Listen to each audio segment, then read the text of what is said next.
I think Dragon didn't do the manip. Or he did.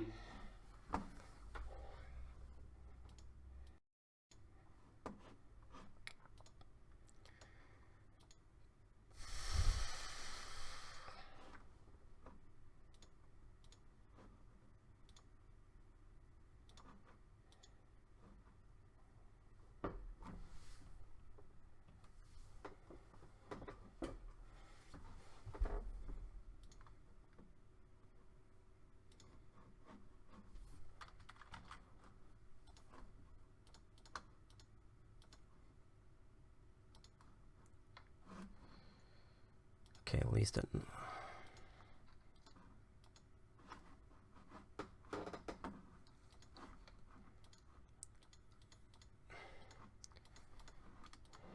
OBS is still completely messing up. I'm powerless right now.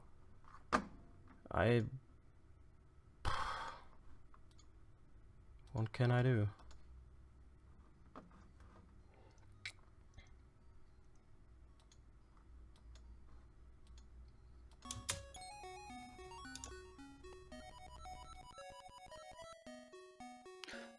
Test. Yep. Testing, testing. 1, 2, 3.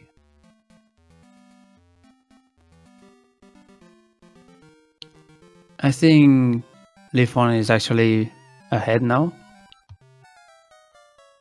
He looks to be ahead. And he's getting the manip.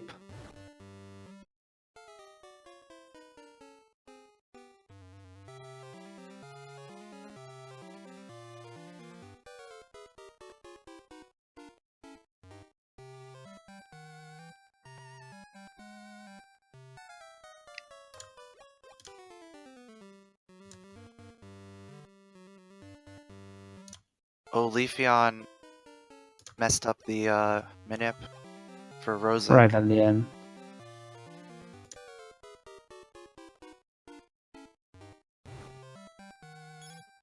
No, he didn't. He got the 10 rupees, so this is not a miss, as far as I know. He got the slow pattern on the second screen. Alright. I can really recognize the patterns. I just know you get 10 rupees.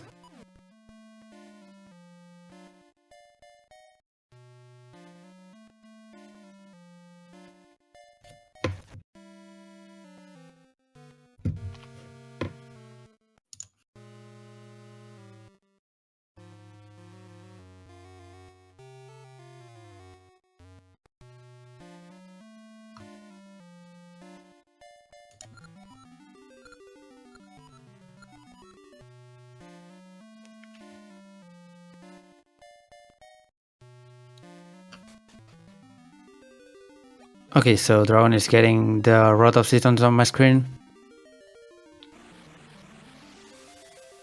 So he didn't get the money, but he's ahead.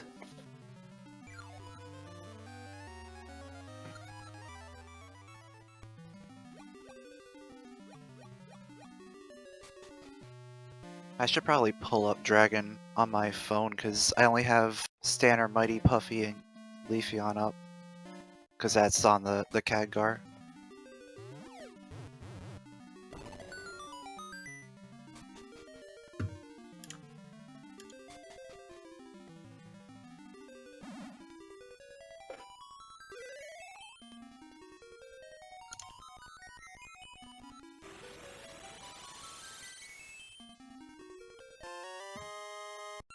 So actually, I think Mighty might be in the lead right now.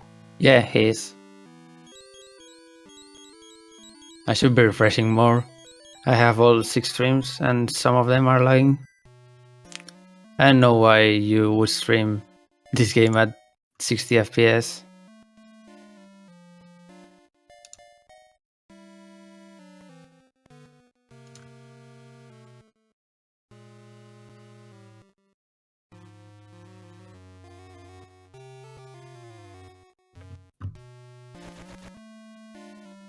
Mighty. Yeah, Mighty.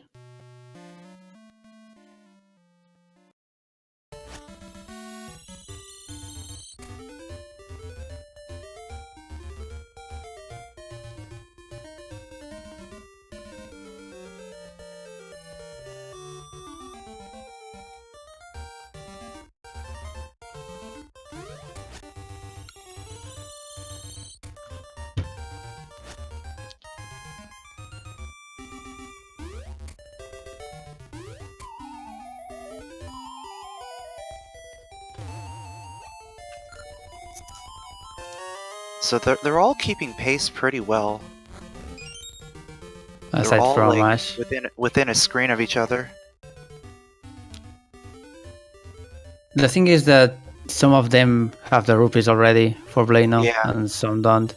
So Dragon is gonna need some RNG. Yeah, Dragon and Stanner are gonna need RNG. That's gonna determine quite a lot right now. At least until we get to the difficult part.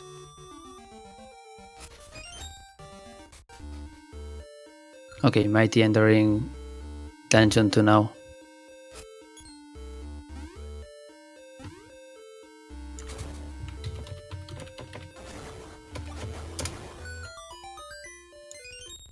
Puffy entering. And Dragon entered right now. Same with Leafeon and Stanner. Both entering at the same time. Stunner and Puffy are really lagging for me because they are streaming at 60 and there's no other option.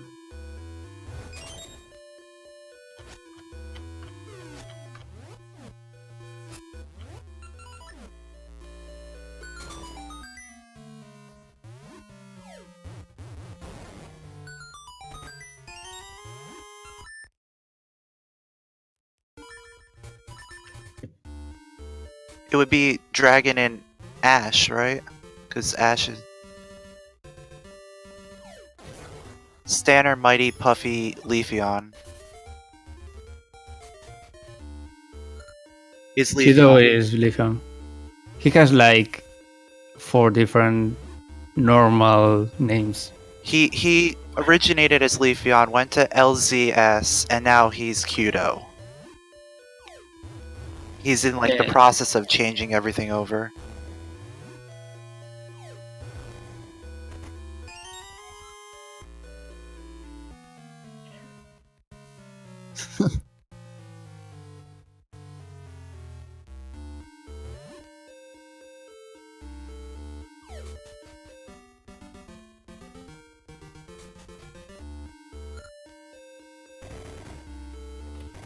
Quick stream change, we are going to Leaf and Dragon now. So we're doing a two-person stream. Yep, right now we're doing Okay. a 2-person stream. Oh, okay. Because we're only 6 people. I'm gonna open the rest then.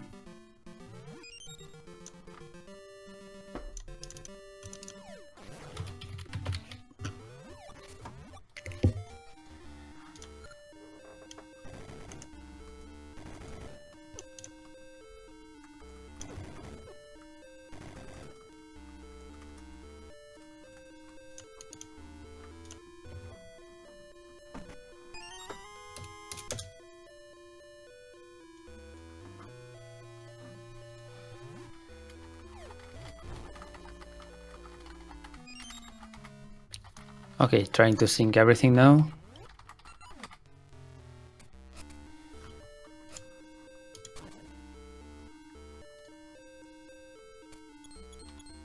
So Mighty is on Facade or Facade? How do you even pronounce that? Facade.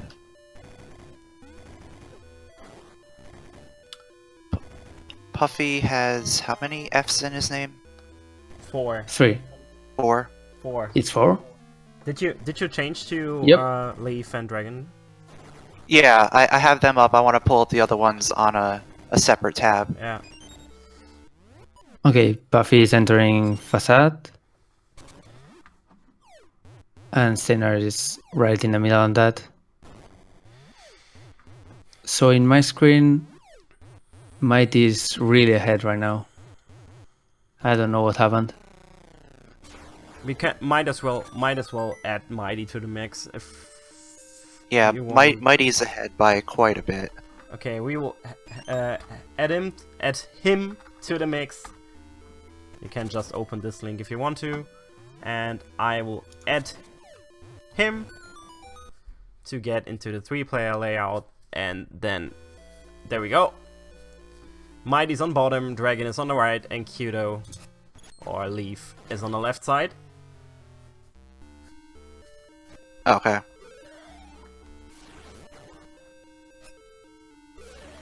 Great, I got an ad.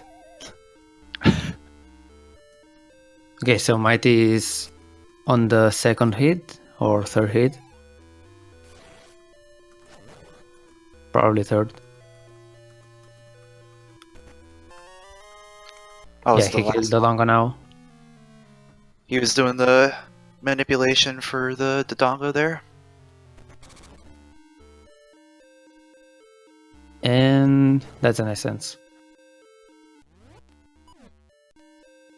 1942. Leafeon and Dragon are neck and neck. And Steiner is also on the boss right now.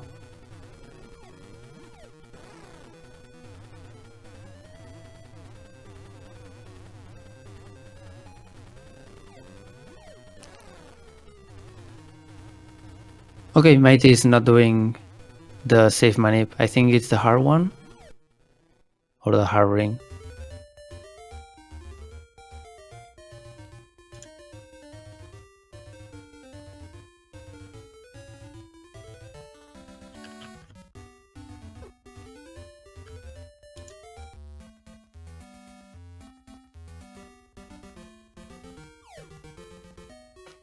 Okay, so Mighty is about a full minute ahead of everybody else. Maybe 50 seconds, but quite ahead.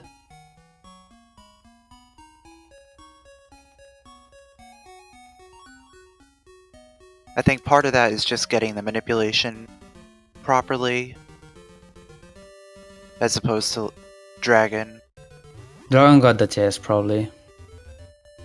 I didn't catch it because I was changing streams Yeah, or same. character links.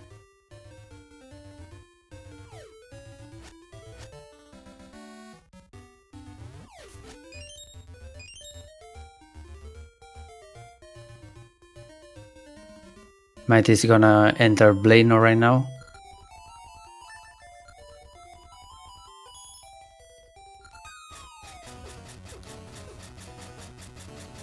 And he got trolled.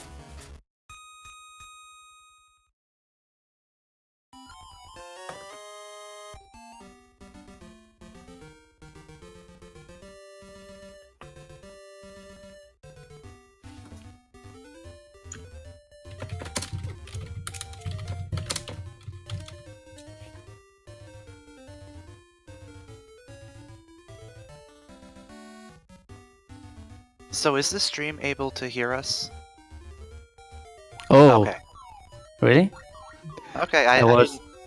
I didn't realize that we were back on. Oh my god. Oh, you didn't tell us? Yeah, you didn't say Oh my anything. god. So I did- we assumed that we were still down. I didn't tell the commentators that they are back on stream for like over 10 minutes and they didn't realize, so now they can commentate properly. It's okay. The run hasn't really started yet. Might is gonna start it in maybe 5 seconds when he picks up Pegasus Seeds. The going fast item in this game. So really, the main thing that we missed was the RNG manipulation from Dungeon 1 into Dungeon 2. This game has a very interesting way of handling RNG. It starts at a static point when you load up the game, when you boot it up from a hard power on. And then it changes every frame on the title screen. And then it stops changing once you get to the file select screen. So as long as you get through the title screen as fast as you possibly can, you're generally in an area that you can use that knowledge to manipulate the RNG. And then once you're in-game, things such as slashing your sword, digging, screen transitions, all that contributes to changing RNG values. And As well as enemy movement. Don't forget that. Enemy movement is really, really important. And yeah, it's and one of the movement, reasons, a lot of times you're not going to be manipulating when enemies are on screen, but there especially are a Keys. few times that you would want to do that. keys are the RNG destroyers, and basically the only reason we can't really manip everything. And it's a main reason why you can't start a manip from the beginning of the game, because there's keys in the first cave where you get your sword. Unfortunately, I think we are not gonna see any other manip in the run. Yeah, I don't think we will, unless someone goes for the green ring. Yeah, there are quite many. I think there are 3 rings that they can get with a manip. There are basically safety rings. Green ring is half damage, or half damage taken and half double damage done, I think. Something like It's that. like 1.5 times the amount of damage done and taken. So it's like not as good as like a red ring, blue ring. It's like half of each. And red ring would be double damage, blue ring is double defense. They can also get the heart ring, which regenerates hearts. And I think there's another one. Anyone actually got the heart ring. Probably usually not. we get it right after Dungeon 2. You can do a manipulation there. Mighty is now digging for the. There, he got it. The star mineral, which is a RNG spot between 4 different screens. He got the worst possible RNG, so that's a small time loss. Yeah, casually you would think it could be on any square on the beach, but there's really only one tile per screen that it can be on. So as long as you know the 4 tiles to dig on, you know which spots it can and cannot be. And you use that star-shaped ore to buy a bow, so you can go on a date with Rosa. Dragon got the best possible RNG, which is first screen, and it saves quite a bit of time. And also a seed. Seeds are pretty good in this game, as you can see. They are gonna use them quite sparingly and refresh them as soon as possible after every dungeon, basically. And here they have 20, and they have to get to dungeon 3 with, I believe it's 7. It's the optimal number. So they are not gonna use them all. Between 7 and 9 is the general idea. But at least 7 to be as fast as possible. You can also get the extra seeds as drops, but that's not really likely.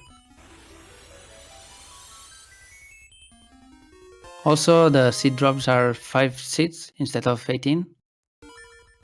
That's pretty important to know.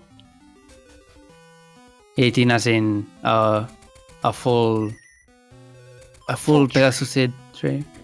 Yeah. Yeah, a tree drops 3 seeds of 6 each for 18, but drops from enemies and bushes and whatnot are 5.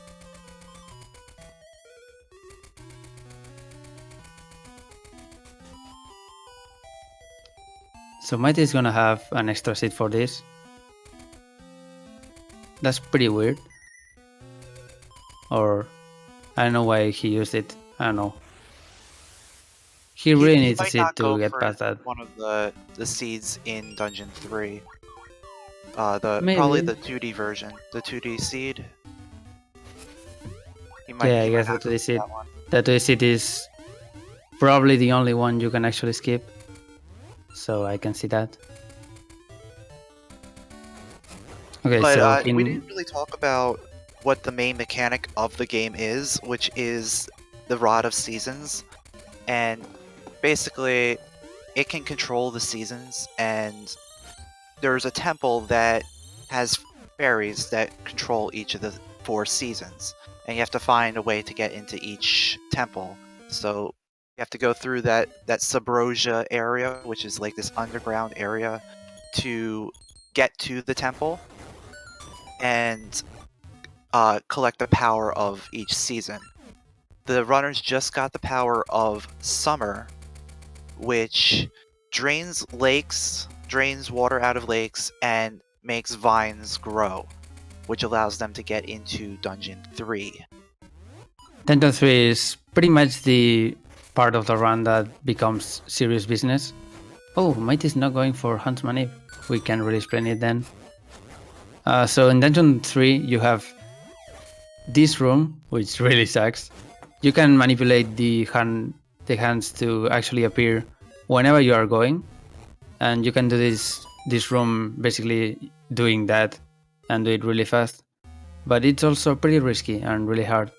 Yeah, the way Mighty the didn't go hands for it. work is that they appear in the direction that you're facing after Dragon is a actually doing the money, set by the way. amount of time.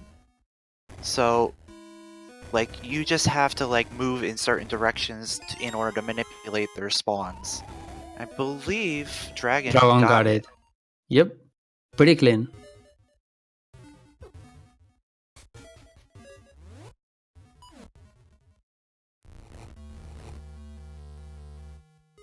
Okay, so Mighty has one less seed than the rest of the runners, or one less seed than we would expect from him at this point. And he's not using this one, so I guess he's gonna use the rest here. Yeah. Those statues are not really good to do with a seed, I guess. You can move pretty fast and push them in the specific pattern, but you don't really need to go that much faster. I guess that's his strat.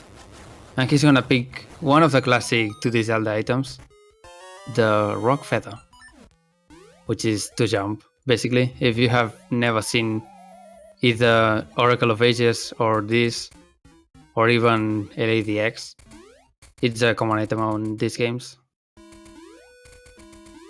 Yeah, the Rock's Feather is one of the best items in the series, generally, because most Zelda games you're not allowed to move through the Y-axis or the Z-axis.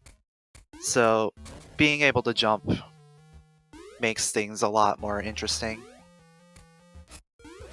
It's also not as broken as in LADX. Yeah, they fixed some of the little quirks to it. Oh, Dragon Falls.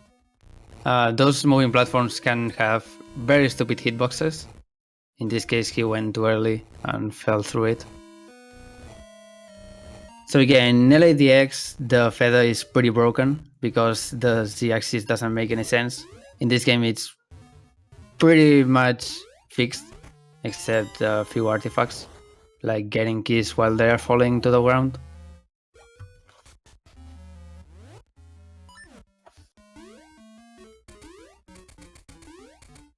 Ooh, Mighty also felt that. Oh, that was scary. Falling under the moving platforms there is pretty much either you're going to have to take damage or you're going to have to use a seed.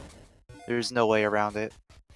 You can actually do that cycle or get through that room without actually falling down, but it can be pretty tight, so yeah.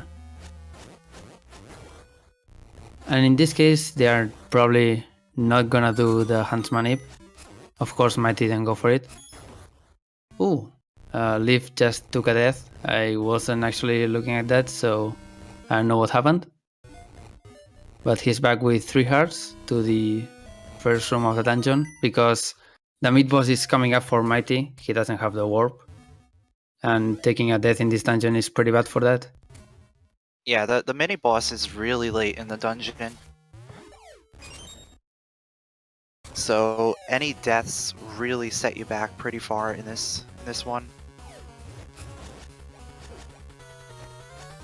As long as Dragon doesn't get too unlucky, he shouldn't die. The mid-boss is coming right up, there's some health before it, and he gets a free refill anyway. So Mighty's facing the mini-boss. It's pretty simple, you just pull them out of the water and then you slash each one 4 times.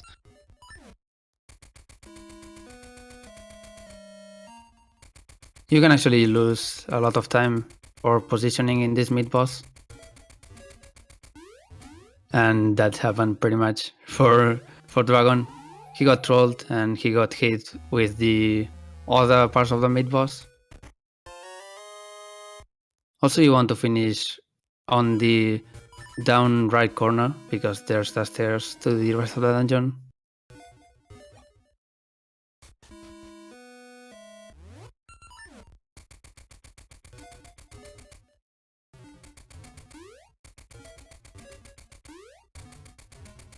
Yeah, go ahead. Okay, I can do that.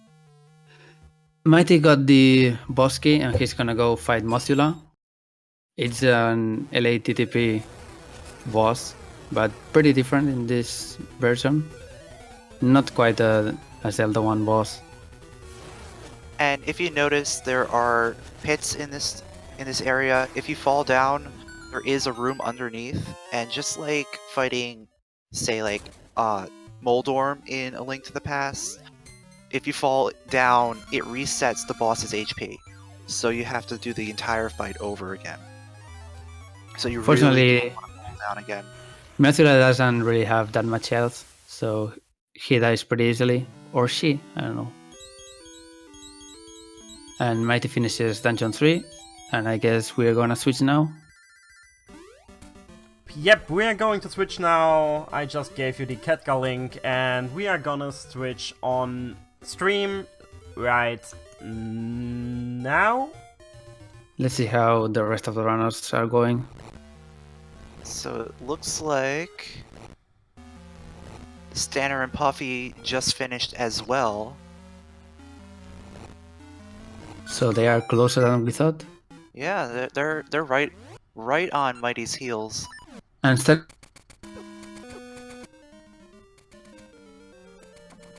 You just cut out. he's gonna pick the refill anyway. So that shouldn't really be a problem. The tree is on the way, so you barely lose any time by getting them. And of course, they are pretty instrumental to going fast in this game.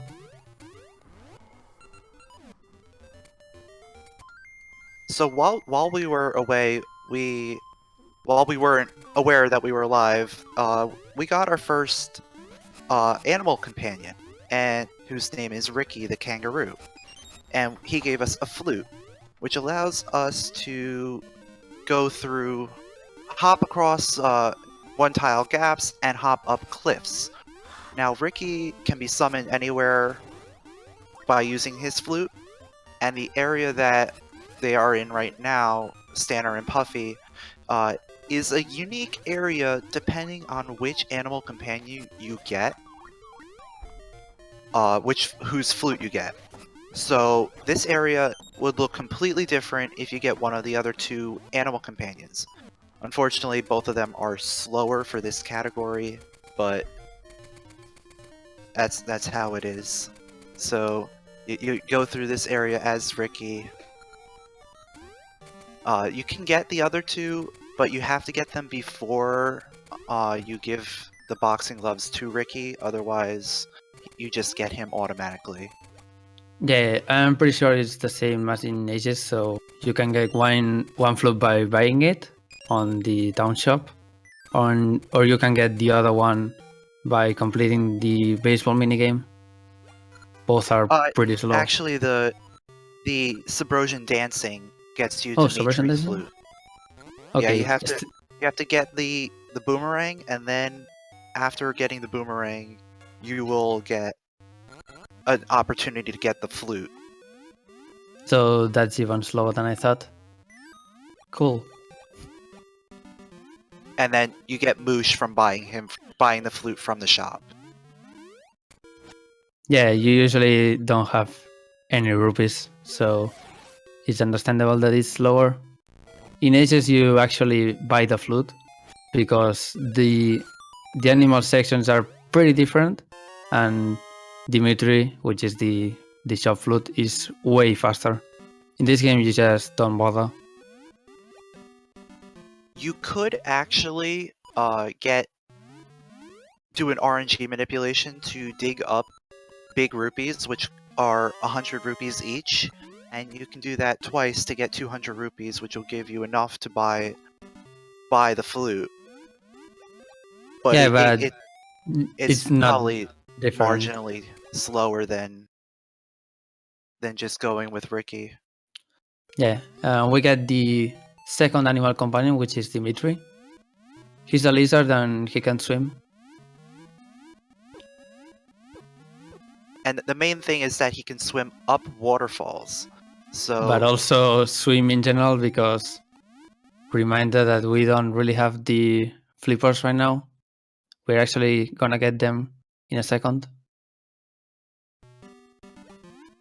Yeah, they had to swim up the waterfalls with Dimitri in order to get the flippers because the dive master happens to be at the top of the waterfall there.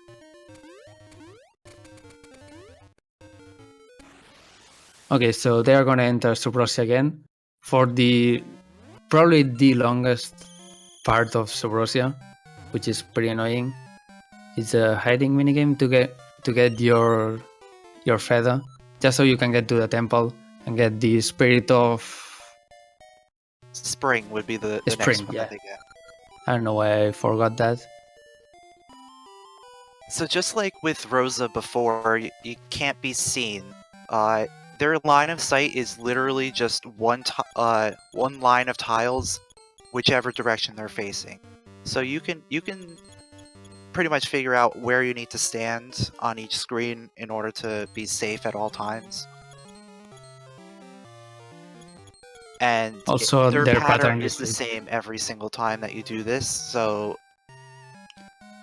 as a speedrunner, you memorize the pattern, you know exactly where to go, and you won't get caught. Some of the screens are pretty funny. In this one, you can just stand on the corner and they will never see you.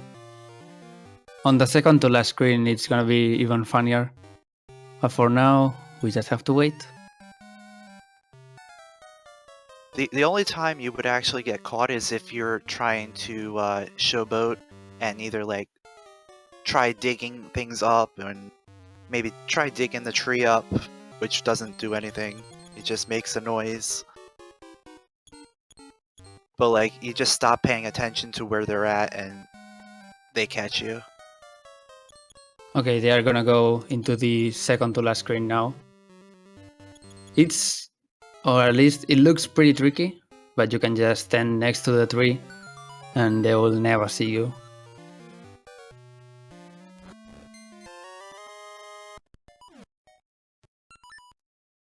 I may be lagging behind a bit. Give me a sec. Okay, so they have the feather now, so they can enter the passage and get the Spirit of Spring, which is required to get to Dungeon 4.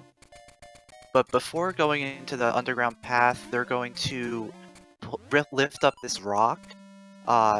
This rock will stay lifted and disappear on subsequent trips to this area, which will allow easier passage between the two sides of Subrosia, which will be useful much later on. In Dungeon 7, I think? Yeah, when they're heading to the pirates before Dungeon 7. And so now they're getting the spirit of spring. Spring, flowers bloom. There's certain flowers that when it's not spring, they turn into rocks. But when it is spring, they bloom and you can cut them down. Also, there's these big flowers that will suck Link up and spit him up into up a ledge, which will be used to get to the next dungeon. Okay, time for the hottest trick in the run. The wall clip to get the Kuko. So Rooster Clip is the best trick in the run. All you have to do is just clip yourself into the tiles above those rocks, just like a few extra pixels, and it'll give you enough distance to grab the rooster Does the Puffy not opposite have side. seeds? This is pretty weird. Does he not have seeds? Or why did he do that room that differently? I don't know.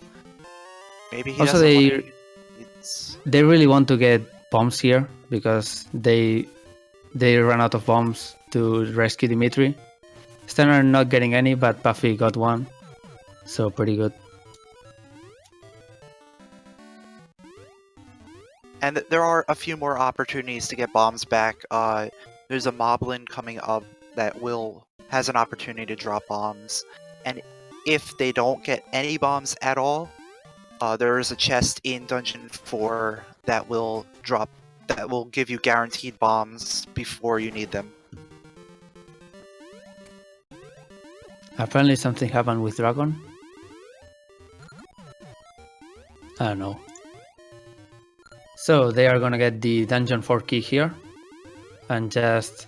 Well, Puffy's gonna Death Warp. Pretty intelligent move.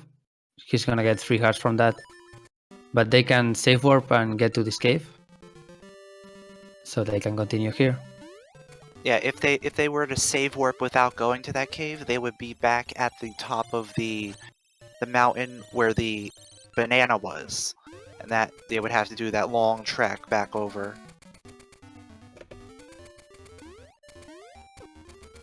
So to open Dungeon 4 they have to traverse this cave. It's pretty easy, but you can get trolled sometimes by the enemies. And this is a 2-tile jump. If you get between some tiles instead of being right in the middle of them, you can actually walk a little bit over the pits, so those type of jumps are possible. It's pretty neat. Yeah, it's sort of like the same principle as like a pit walk, where if you're in between two tiles, it tries to drag you one direction and doesn't immediately drop you into the tile, into the pit there. So you have a little bit of leeway, which is just enough to get across. Okay, so Dungeon 4. Dungeon 4 is probably the first truly hard dungeon in the run. You can get trolled pretty hard by this dungeon. But for now it looks pretty tame. Stenner had to get that chest, as we said, because they need bombs for this room.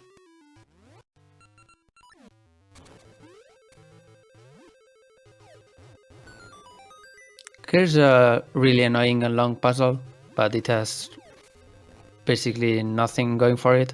You just push spots for a while. The main thing that you can do here is you can start pushing the next pot while the first pot is moving, because it'll automatically move over to the next tile without you constantly pressing against it. So you can kind of optimize your movement a little bit by doing that. And all this just for one small key.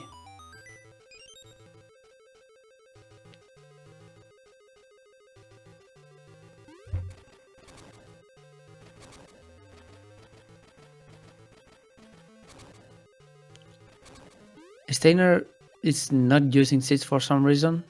I don't know. Maybe I'm too happy using my seeds here, but this room is especially good. Why does he have 9? That's pretty weird.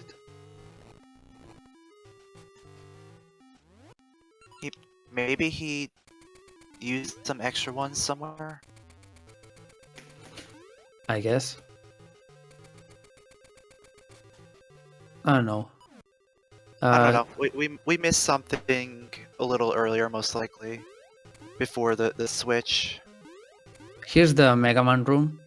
This is a Mega Man puzzle, except it's pretty easy. Yeah, the Yoku block section is very, very simple. And all this for just another key, and they are gonna save warp.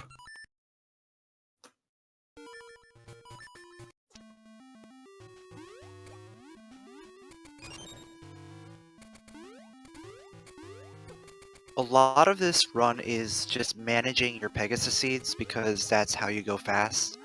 And if you start running low, you gotta kind of conserve, which is probably what Stanner is doing. Which is... But he shouldn't really have any seeds at this point, because the refill is coming up. It's pretty weird routing, I don't know. So in this room, the key that's gonna spawn after killing every enemy is gonna drop in the water. They need to get it before it hits the water, because they would have to dive if they didn't do that, and that wasted some time. Also gets a text box. Little text box when you have to dive to get it, so you skip that text box if you catch it in midair.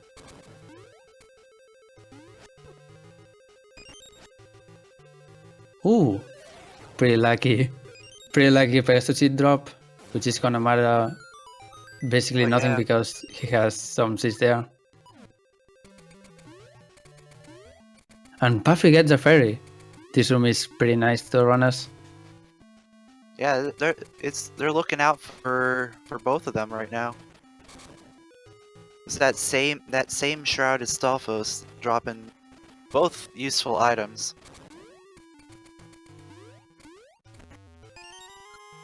Don't forget that key. I do that a lot.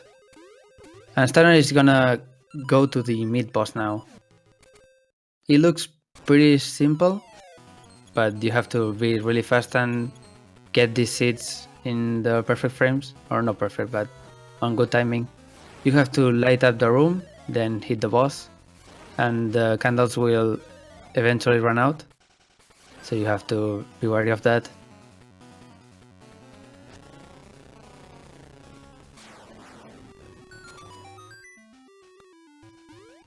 You are already late. So we can switch over.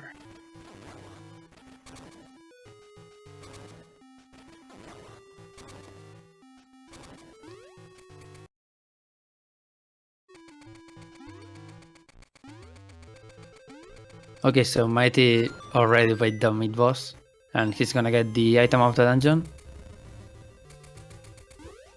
The seed shooter, or The the slingshot. slingshot, I guess? Yeah. Yes, the I'm slingshot. too used to images. It lets you just shoot seeds. Yeah, or Oracle of Ages and Oracle of Seasons have a couple items that are similar between the games, but a little bit different. This game has a slingshot which shoots seeds straight ahead, whereas Aegis has a seed shooter which allows you to angle shots and also bank them off walls. Mighty used the seed shooter there to light some torches. That makes a chest appear, and he can just quit out of that as soon as it happens. Oh, that keys got in the way of the switch, so he's gonna have to take the Yep. minecart He back. didn't react fast enough, or maybe he didn't have the time to react. Usually when a seed hits the keys, you can just shoot another one. Yeah, but that keys was like right on top of the switch, so he probably didn't even have enough time to react to that. And now he's gonna go to the worst room in the dungeon. This jump is pretty stupid, and I hate it. And he got it with a damage boost included. Yeah, that jump is very tricky.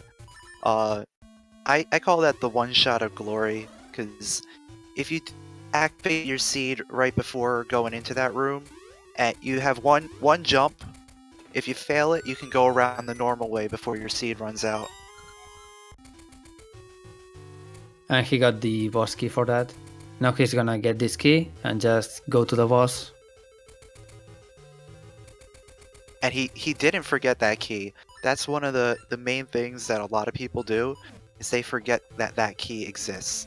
They'll go activate it when they get the seed shoot, the slingshot, but then they won't ever go back and get the treasure chest, which has the key in it. He switched to the Gale Seeds. They're usually for warping, we got them earlier. But they are pretty good because they can one-shot anything. Like those wish ropes. Yeah, the thing is, they don't kill the enemies, so they would actually return. All it does is warp them out of the room, so that they don't exist and you can move on. But like, if you were to die or something, those enemies would return. Here's another tricky jump, and he got trolled. So yeah. Ooh, for some reason this jump is way harder than it should. Even Yeah, though it's just 3 tiles. Horizontal jumps are a little bit harder than vertical jumps. He's gonna opt out to just not do that. Wise choice, because he only has 1 heart. And I guess he's gonna grab some hearts and just go to Goma.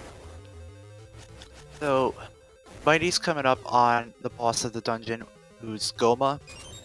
Goma has this big claw that's blocking her eye. Her eye is her weak point, but you can actually position yourself so that you can get around the claw and shoot her eye. It takes 15 shots to kill her this way. The other way to kill her is to use your sword to kill the claw, but then she becomes a lot more erratic, and she'll move around the room. She won't open her eye that much. It becomes a nightmare. But this boss is actually the reason why the runners opt to collect scent seeds. There's no other reason to have them in the run other than being able to do enough damage to Goma without needing any seed drops. It's also important to note that they are keeping or staying really close to Goma because she keeps charging if you do that. She can move horizontally if you are not close enough. And also if you get grabbed, you get a really, really stupid animation that we really like. And sometimes a soft lock, which has only happened once. And also, if you stand too far away, she can actually block your shots with her claw. Really? Yeah. I didn't actually know that. Okay. They're gonna go to the tree after they're getting the... It's the pyramid, I think? Yeah. The pyramid jewel. It's in order usual to for Dungeon do 6. one of the later dungeons, Dungeon 6, there is a blockade which requires 4 jewels to get through. Those 4 jewels are scattered throughout the overworld. And since we're right next to Dungeon 4 right now, go ahead and grab this one. Dragon failed to get all seeds, so he's gonna be pretty short. So they get that seed refill and go directly to another Subrosia part, which is pretty much some tricky jumps to get the flower bomb, which is technically a super strong bomb instead of the normal bombs that you could usually see in other Zelda games, mainly Ocarina of Time. Yeah, the bomb flower is apparently the only thing that can break open this blockade that's in front of one of the towers in the Temple of Seasons, which leads to Autumn. So that's where they're headed right now, is to go get Autumn. Autumn, the main thing there is that mushrooms, which are normally turned to stone in other seasons, they become liftable. You can get rid of them out of your way. Also, it covers pits with leaves, but you really don't use that in the speed run. Yeah. And of course there's some mushrooms blocking Dungeon 5, so they have to go there.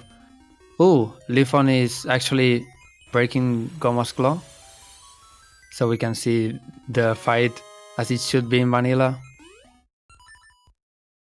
And you can see Goma's already moving way faster and way more erratic than in the other fights. Okay, so Mighty got the Spirit of Fall or Autumn, depending on what part of the world you're in. And he's just gonna go to the same portal because Dungeon 5 is right next to it.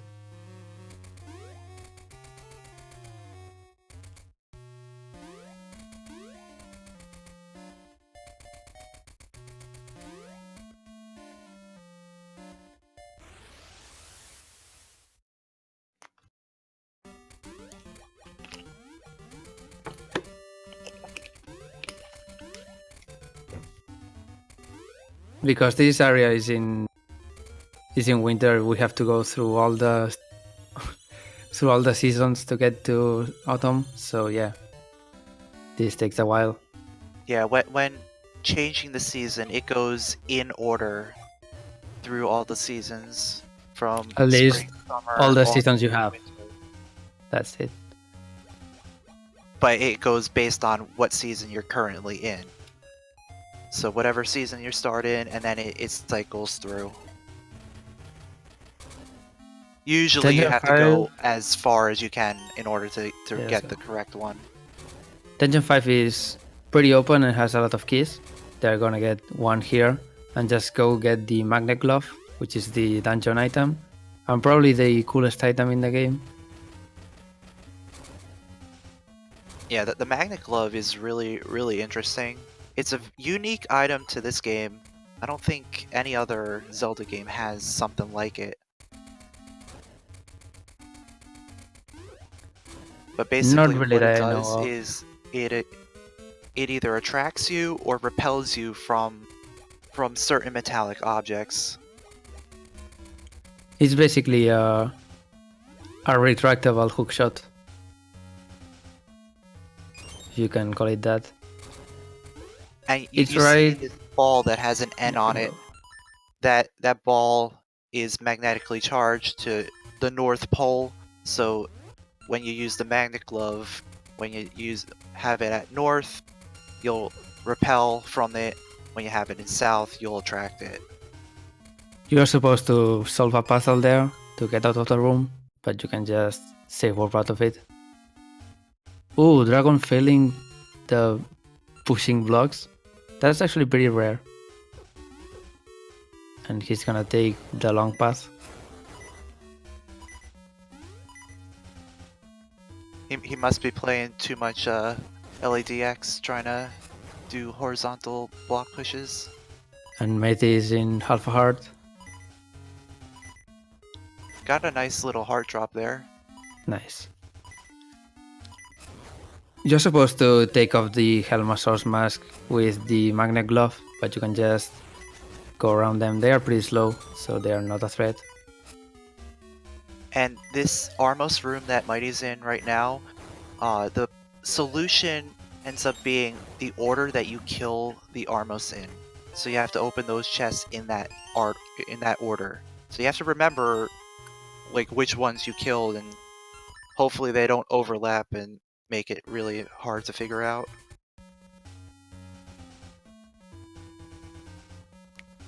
Of course, he got it, so he's gonna start the cleanup of this dungeon, which is going to many places and getting some keys and opening some paths. Or maybe not? Did he already open the wrong minecart there? Supposed to Yeah, go yes. in the left one. For a second there, I thought he was just going to the mid boss, but not At yet. least he realized it right away.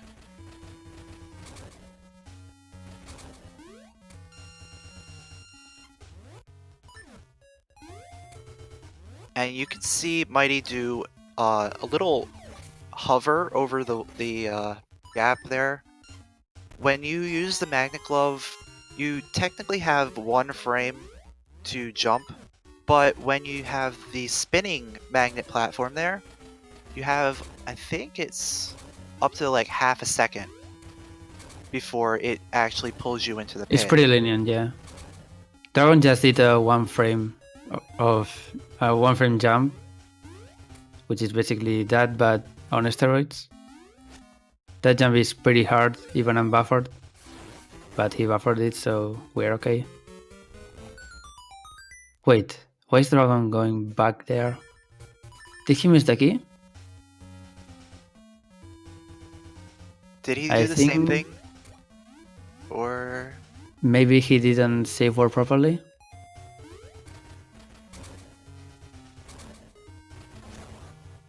oh, I thought he forgot the already key. did that. That's pretty weird. I don't know. But now he has the key, so he can continue.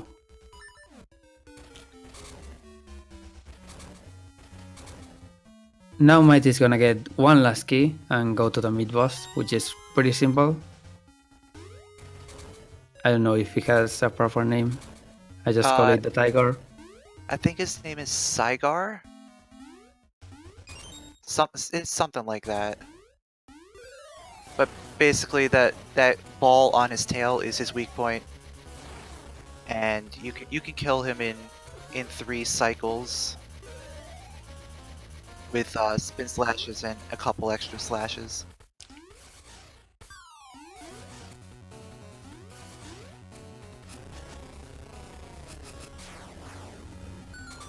The boss or the mid boss? Okay, so we'll swap over. Go ahead then. Okay, back to Let's see Standard Puffy where and they are. Ash. It is. Let's Go over. Oh, Puffy's really ahead now. I think he might be Oh yeah, leading the race. yeah. Puffy is on the boss. Entering Dig Dogger, a pretty tricky boss, and probably the worst one casually. But if you know what you're doing, it's pretty easy. You just repel or attract this ball to hit him. And then But be he... careful because the ball can hurt you too. Yeah, and he turns into 5 mini Dig Doggers, and you can... Well, you kill all of them. If you get lucky, you can get it really fast. We have some pretty funny clips of people basically getting one hit. Yeah, this boss can create some really hype clips if you manage to do a one cycle.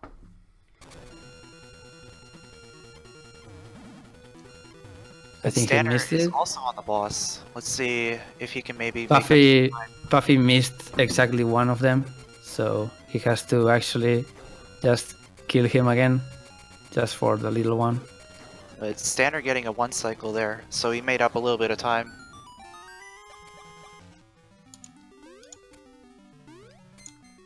He may be ahead now, because Mighty is not yet finished with the boss.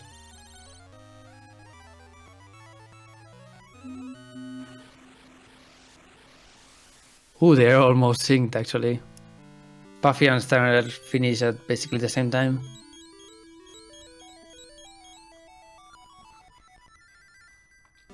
Yeah, they've got maybe like 3 or 4 seconds between them. And now we begin the long stretch, because all dungeons left have really long sections before them.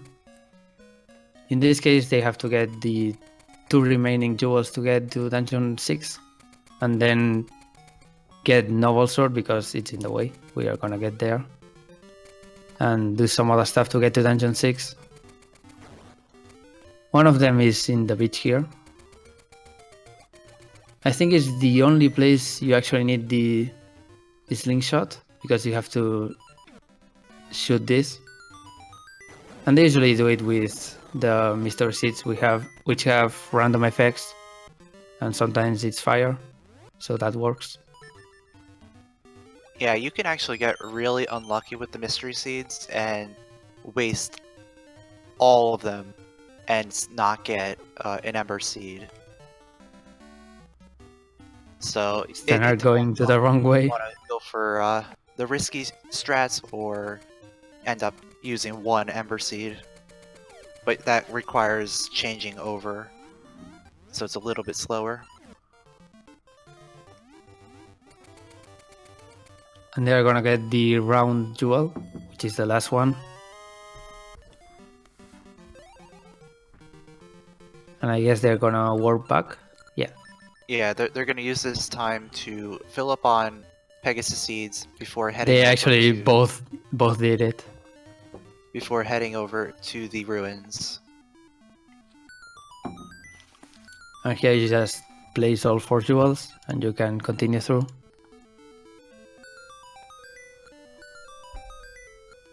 And this puzzle here is the first puzzle that requires the use of all of your abilities with the seasons. So you have to be able to manipulate the seasons in order to progress through this puzzle. Yeah, you first go to summer to push this statue, go back, and use winter, so you can go up. Shoutouts to the music in this place, by the way. As they are saying in chat, it's pretty nice. Yeah, Tarm Ruins has some of the best music. Okay, they changed to fall here because in the next screen they have to move some mushrooms. You can get there in any season, but if you don't really have the correct season, you can get through. There's a stamp right there, so it's not really a big deal. And So, now they're in the Noble Lost Sword. And the way the Lost Woods work is the season and then the direction that you go in is what matters. So they're first going to collect the Noble Sword. In Normally, in order to get the Noble Sword, you have to go through the trading sequence, but all the trading sequence does is tell you the solution for the Lost Woods in order to get the sword. So all you have to do is just do the solution. And the solution is going from coldest to hottest and going left every time.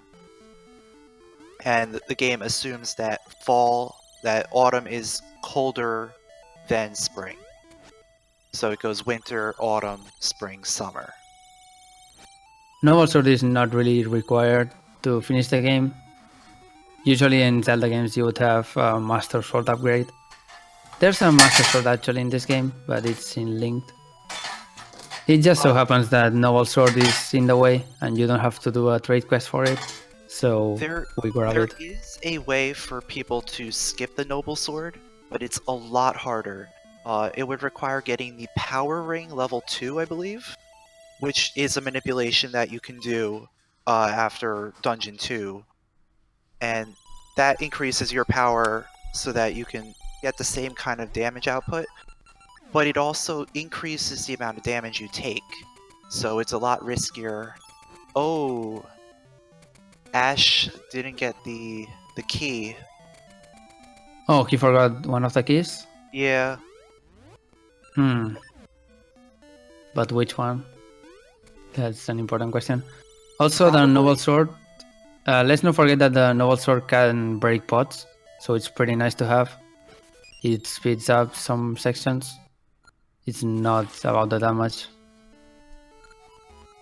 Yeah, being able to slash pots is a very nice feature of the level 2 sword.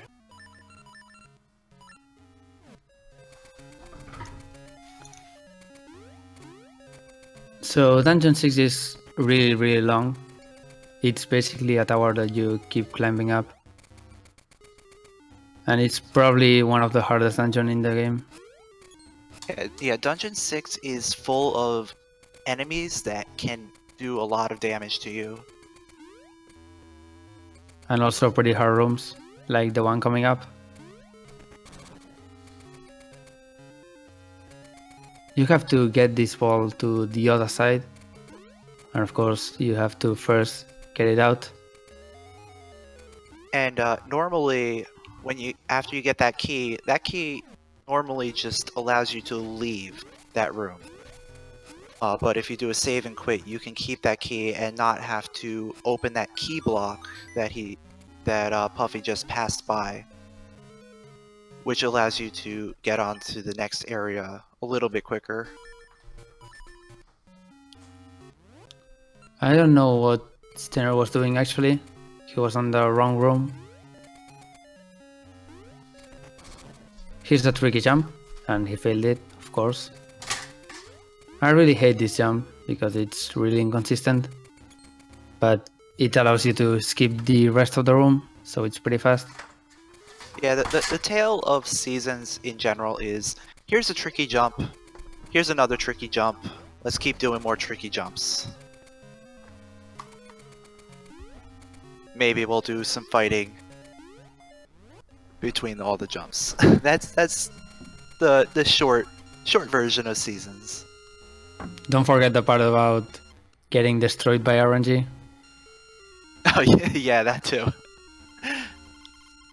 A pretty common theme in the Oracle games. You have maybe 10 frames of invincibility only. Like basically nothing, so you get hit quite a lot. Puffy's gonna grab the magic boomerang, which for some reason works on Armos. It's a pretty good item. And of course the dungeon item for this. It lets you change the trajectory. You can actually explain it better. Control it with the D-pad. Okay.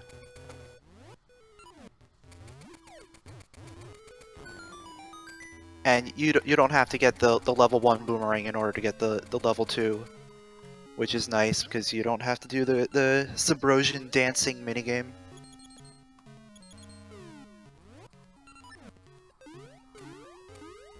Okay, so with the boomerang, Puffy can go to the last section of the dungeon, which is just going up the tower. going to the room that Stenner accidentally entered. And there's a nice feature of the boomerang, the level 2 boomerang, is that you can kill anti-fairies with it, and it'll turn it into a fairy. So anytime you're low on health and there's an anti-fairy around, you can use it to refill your health. As you see Puffy doing right there. There's an Knuckle Master in the room, so that can actually be pretty tricky.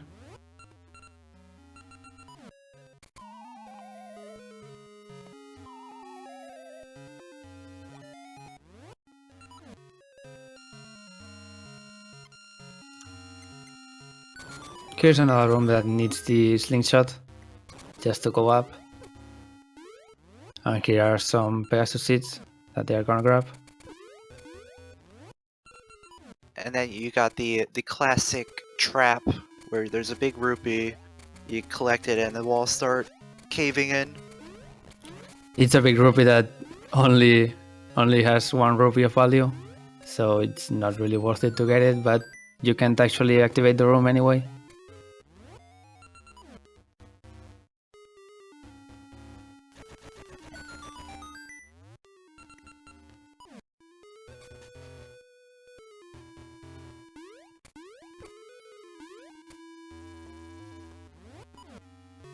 And after Puffy collects this key here, he's going to be heading into the mini-boss of the dungeon, who is Vire. Vire is a mini-boss that persists between both Oracle games, and he's known as a big troll.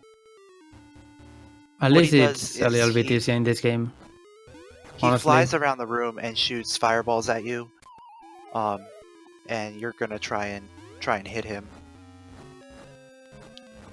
You can actually hit him with bombs when he's circling around you. In HS we can actually manipulate him to just have a fixed pattern that is pretty nice, but in this game you get a lot more damage, so you actually finish it in basically the same time. As long as you can manage the hits, of course, because he runs away as soon as you get close to him. Unless he does the dive at you. And Puffy is not getting lucky with these hits, but he Yeah, doesn't want to change. He's so. getting some pretty bad RNG, What? and he's not getting lucky with the hits at all either. Does he have any bombs? I would assume so. Alright, there And we he's go. trying to get that fairy, but having some trouble.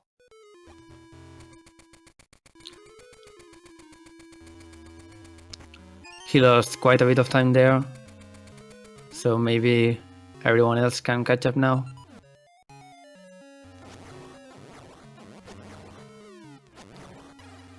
And we have the classic Dungeon 6 troll room coming up. You have a 50% chance of getting the stairs, and he gets the first try. So that wasn't a troll. Yeah, at least in this game you can get the troll room first try. In Ages, it's hard-coded where you can't get it first try. We love it when we get there and then get like 15 tries or something even more ridiculous. Shout outs to the owl statue in that room, which just says, "There's your luck." Yeah, that's the best owl statue. Puffy's gonna jump up here and try to hit the switch that is off screen, but he got the keys in the way, so he had to wait. And now he's gonna go Up to the to boss. Manhandla. We all Preparing love to get Manhandla. manhandled. Probably the worst boss in the game. Everybody hates it. There is a little bit of cool tech to this boss, in that when your boomerang is returning to you, it'll pass through objects. So you kind of want to shoot it around the boss and then have it return through, so that you can try and hit as many of the open faces as possible. But whenever he loses a head, he starts going faster, so you have to be careful about that. You have to distribute the hits equally, or you get destroyed. But that was a pretty good fight. Yeah, pretty solid.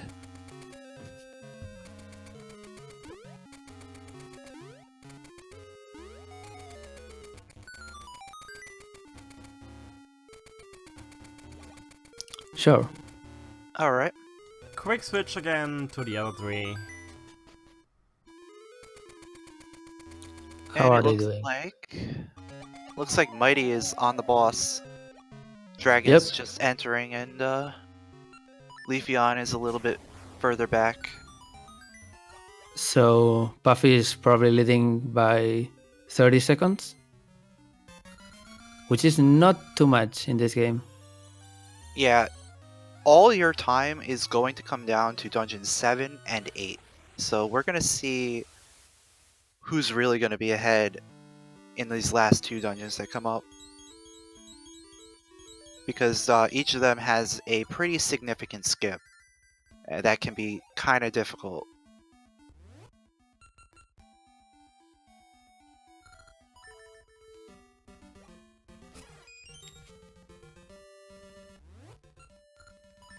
So Mighty's gonna go to this tree and open a secret passage to another subversion portal that requires the magic boomerang to open. He's gonna try the... Oh, he got it! The wall clip. Nice. It's pretty tricky. I never get it myself. Yeah, the clipping the boomerang through the rocks there can be a little tricky. And generally, if you don't get it first try, you're not gonna get it. So you might as well just throw it around at that point. Dragon also getting it. So going into Subrosia and talking to the pirate captain gives them access to the desert. And they need to go to the desert in order to get the pirate bell, which will allow the pirates to set sail and bring them to Dungeon 7. What was Mighty doing? Oh, alright. Yeah, Mighty was just doing the first couple steps of the password before talking to the pirate. You can do it in either order, it doesn't really make a difference. It's probably just slightly faster to do it before talking to the pirate. And now we enter another RNG part. There are 4 different pits that can have the pirate bell, and this fella or lady, I don't know, is gonna tell us, ooh, First try. nice RNG. That's the first one you usually check because it's the closest to the skull location. And after that you just go out and warp to get it reversed.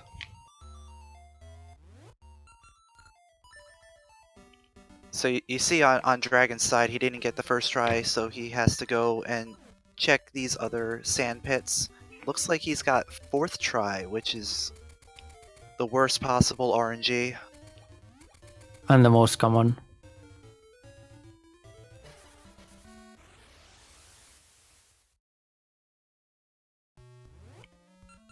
And really all you have to do for that is just run past each of the sand pits with the skull in your hands, and he'll start like opening his mouth when you're at the right one. Dragon getting some gale seeds. Maybe he ran out? I don't know. Yeah, But you that's usually gonna... want to get one refill at some point. I guess now would be a good time to get them, since you're in the middle of warping. And now Mighty got the bell repaired and he fell into lava, so yay. He's gonna traverse the shortcut that he opened right before Dungeon 4, because it's the easier way to get to the pirates. And from there we will have a pretty long cutscene with some text to match, which is basically just going to Dungeon 7. So the pirate cutscene is a nice little break in the run, right before everything starts to get crazy.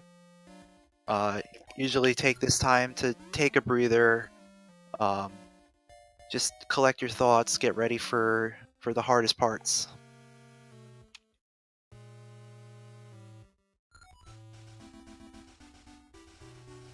Lifon really struggled in Manhandla, but he's now finished. He's gonna be pretty behind compared to all the two runners we have here.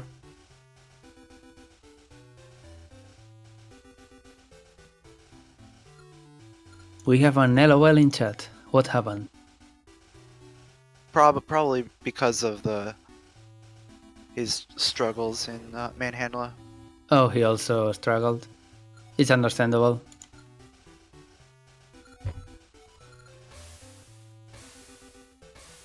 Or just in the general D6 in general. I wasn't really paying attention too much. I was focusing on Mighty.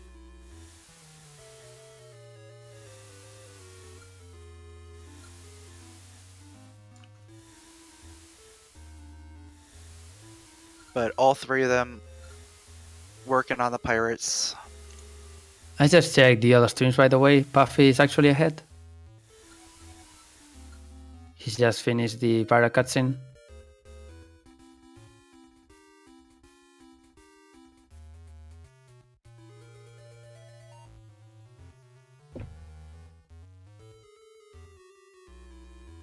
Yeah, it looks like Puffy just entered Dungeon 7.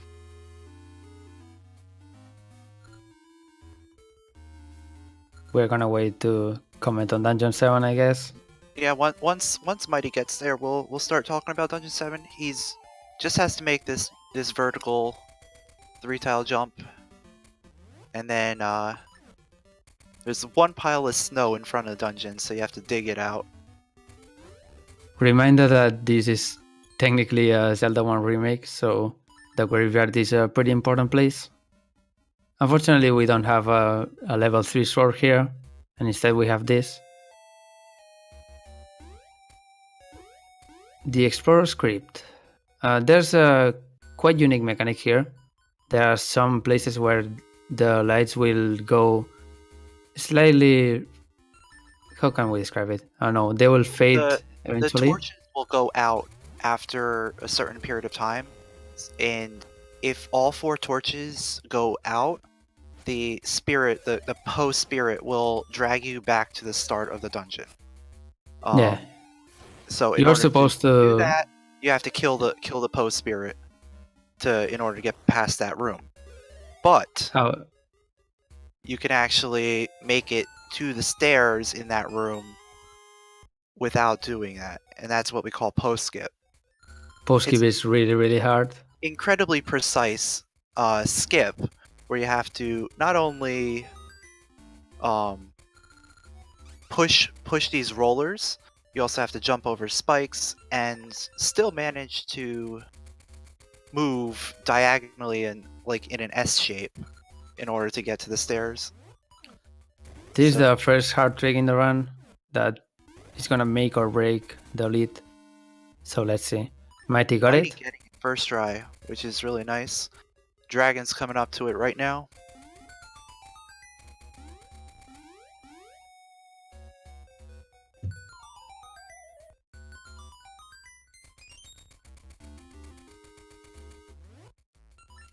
Also getting it. Nice. And here we got a little bit more RNG.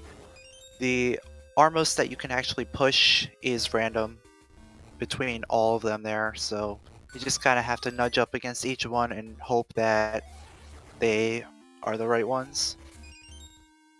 Good thing about this dungeon is that you have this refill here that you're gonna pass twice, so you are always good on seats.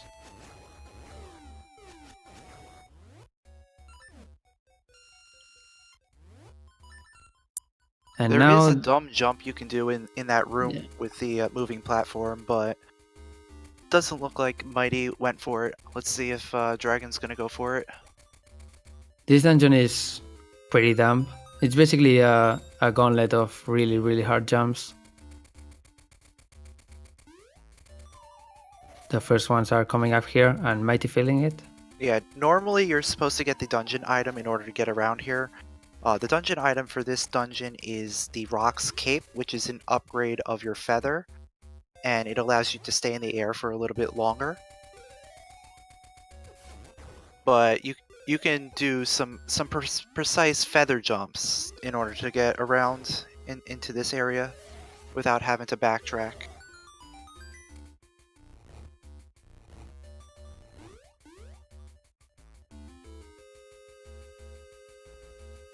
All of this is just for one key here.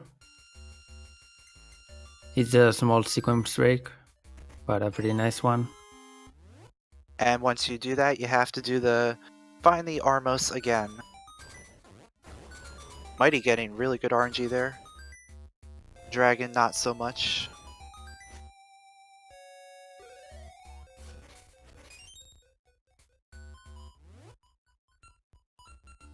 And now we have... they're both going to be coming up on the second post sister. This one you can't actually skip because the room that goes out is a swimming room, and there's just no way for you to get around to the stairs in time before all 4 torches go out. You also have to light these torches first. And Mighty was really, really short on ember seeds, so pretty lucky that he had enough. Well, you do get drops from the bushes in that room. But that's slow.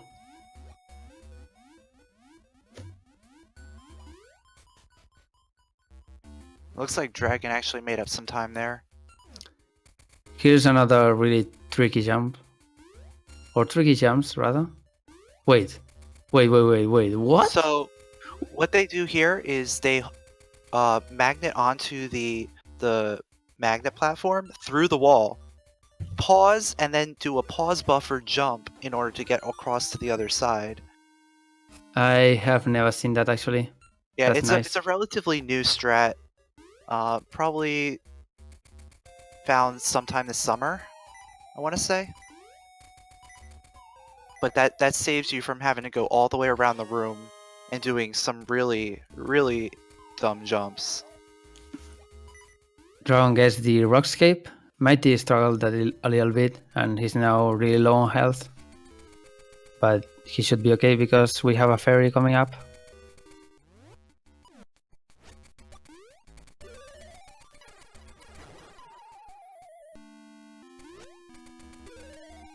Ooh, dragon falling off. You usually have to keep jumping there so you don't fall in the pits.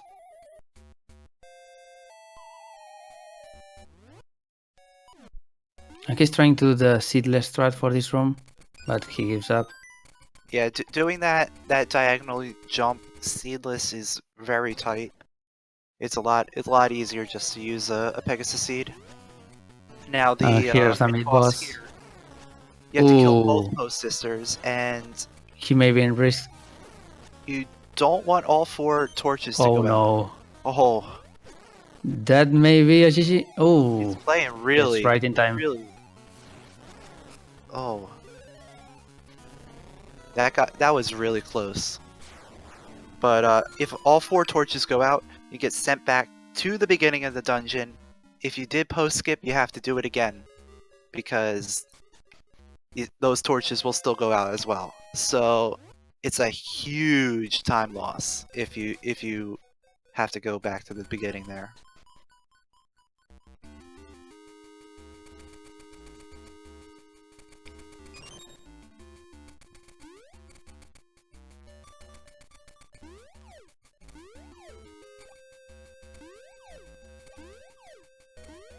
Sure. Alright, so Puffy is on Gleeok right now. Really? He's that ahead?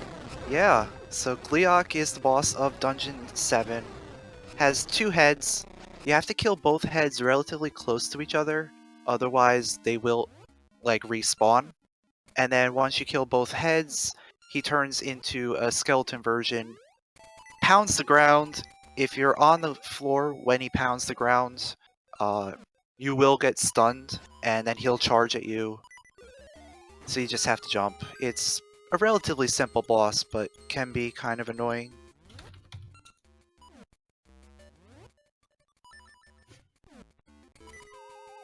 And then So you get Buffy the finishing Seeds at of Life for completing that dungeon. Buffy finishing that. Oh my god, Stunner just fell into the hole right before that, Ooh, and now he may die.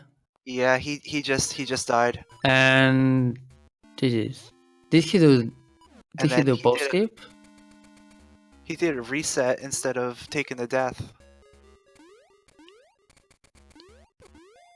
I guess because he has a lot more health this way. Okay, so Buffy's gonna go right to Dungeon 8. Dungeon 8 area is next to Onyx Castle. Just have to go there. And there's some seats here, so he didn't take the refill. So he's doing some shovel cancels by swinging his sword. Just a very minor optimization there. And time for the really dumb jump, the little S jump.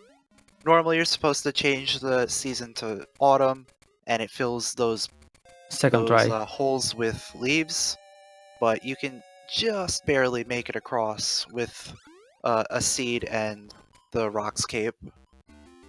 Second try is pretty good. And now he's gonna basically destroy the real world, or the surface world, rather, by throwing a bomb there. That's required to enter Dungeon 8.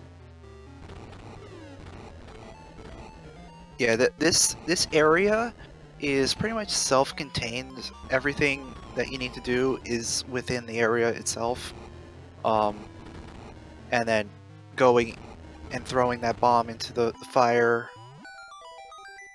opens up new parts of the world for you to go to. Nice second bomb there.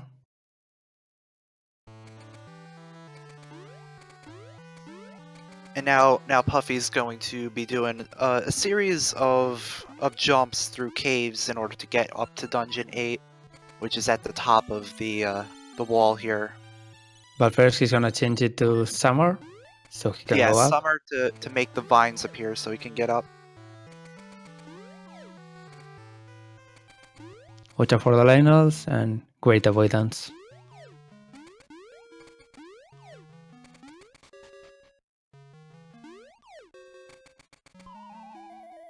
So a These lot fair of jumps are the pretty easy. movement in these caves is really cool looking. You do a lot of Pegasus Seed, cape flies. He fell down the hole once, but that was pretty good. He now has free reign to go to Dungeon 8. But those jumps are nothing compared to a potential skip in Dungeon 8. I don't know how many runners are actually going to go for it. As far as I know, Dragon is not gonna go for it, but the rest will do.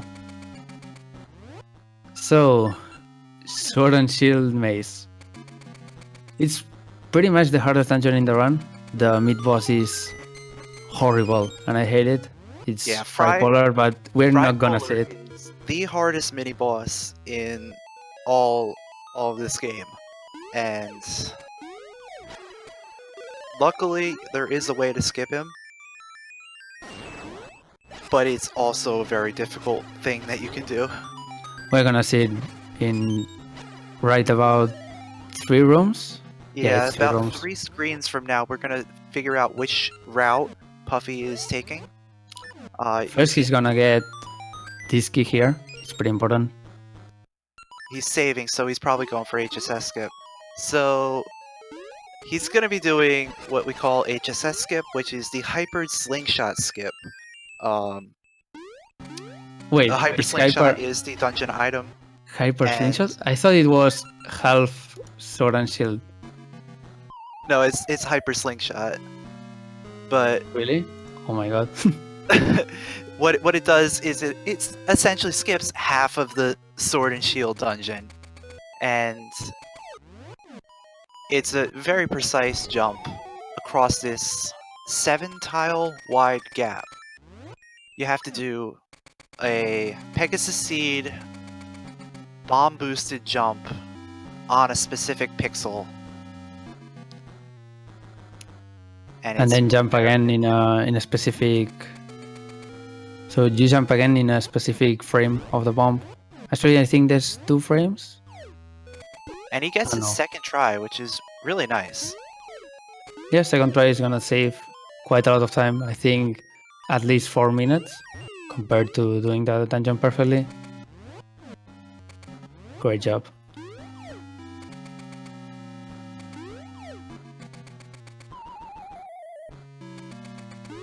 So now Puffy is looking like the winner of the race, basically, because he didn't take too much time to complete that. Yeah. Probably another like 5-10 minutes. I would say more on the 10. Yeah, it's more on the 10.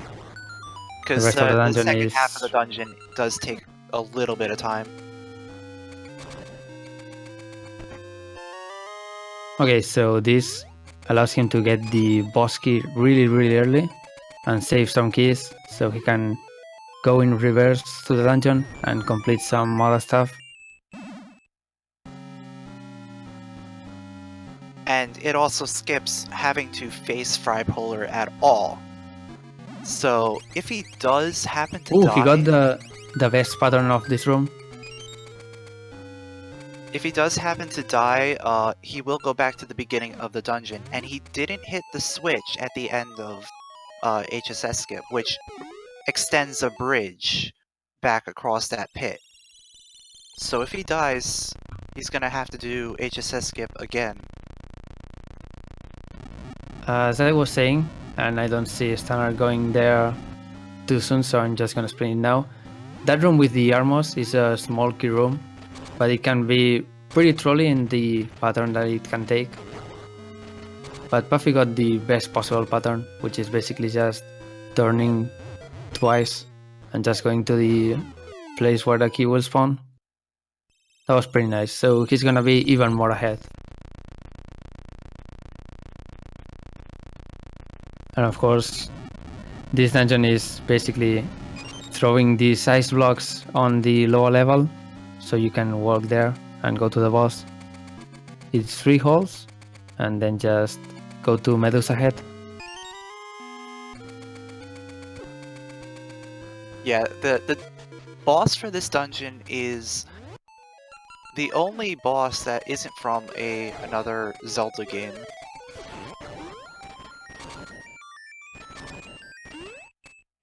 It's actually a Medusa Head. It's from Castlevania. I was gonna say that Konami made this game, but it's actually Capcom, so the reference is not actually real.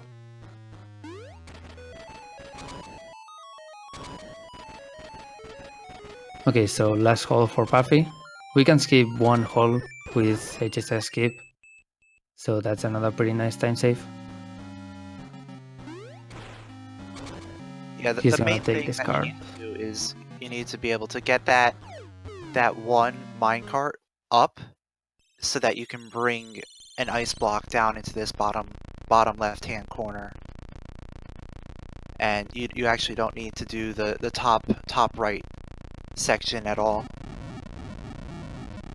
if you have an extra key, which you would have by doing HSS skip. If you have the normal amount of keys, you would have to do all four sections. He's gonna take some seeds as well, because there are some pots here that have them. He only got 1 drop, alright. It's not a huge deal. You really Yeah, don't have I guess any so. more Pegasus seeds. So Medusa Head can do that attack with the balls one, which freezes you, or petrifies you actually. You can jump over it, and just try to get as many hits as possible while she does that. It's a pretty simple boss fight.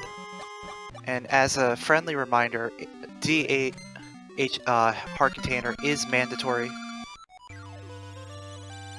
Always mandatory. The heart containers refill your health, but you can actually refill your health right after this dungeon, so you can actually skip it. However, it's mandatory, so you should never skip it.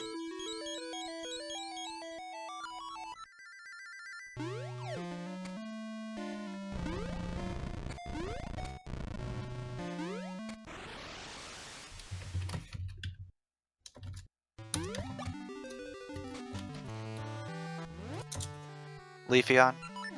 Yep. Leaf Dragon and that.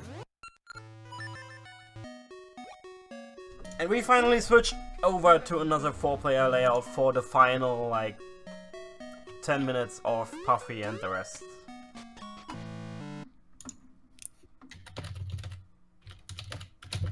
Hello? Okay, I have it. Alright, I'm pulling it up right now. Let's see how far ahead Puffy is. The question is, did Dragon do HSS skip? Because he already finished the dungeon apparently. He said he wasn't, but He said he was gonna do one try. I'm gonna assume he just Well, we didn't can care. figure it out based on his inventory. If he has the Hyper Slingshot or not. Probably. But actually Dragon is ahead. So maybe he got it? Yeah. Maybe he was just memeing the whole time. He's actually the master of the hard skips in Oracle games. That's why he never does D2 skip or HSS skip.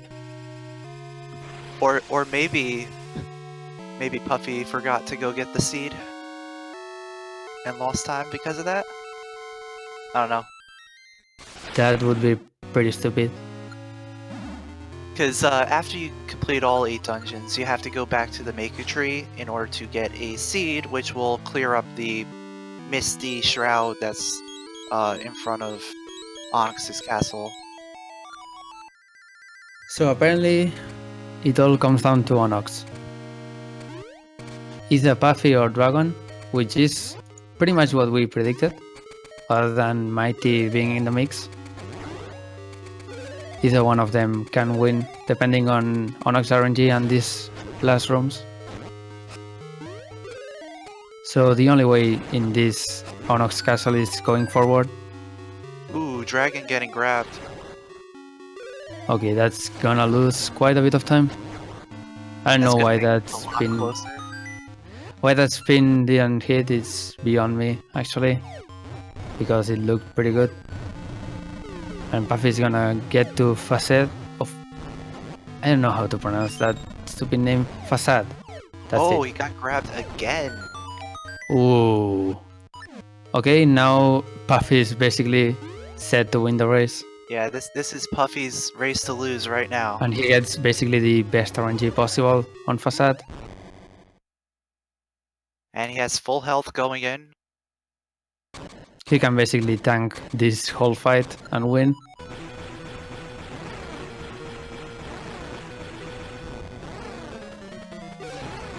So Onyx, you have to do spin slashes to hit him in this first phase. Pretty simple. After a certain number of hits, he'll summon Din to protect him.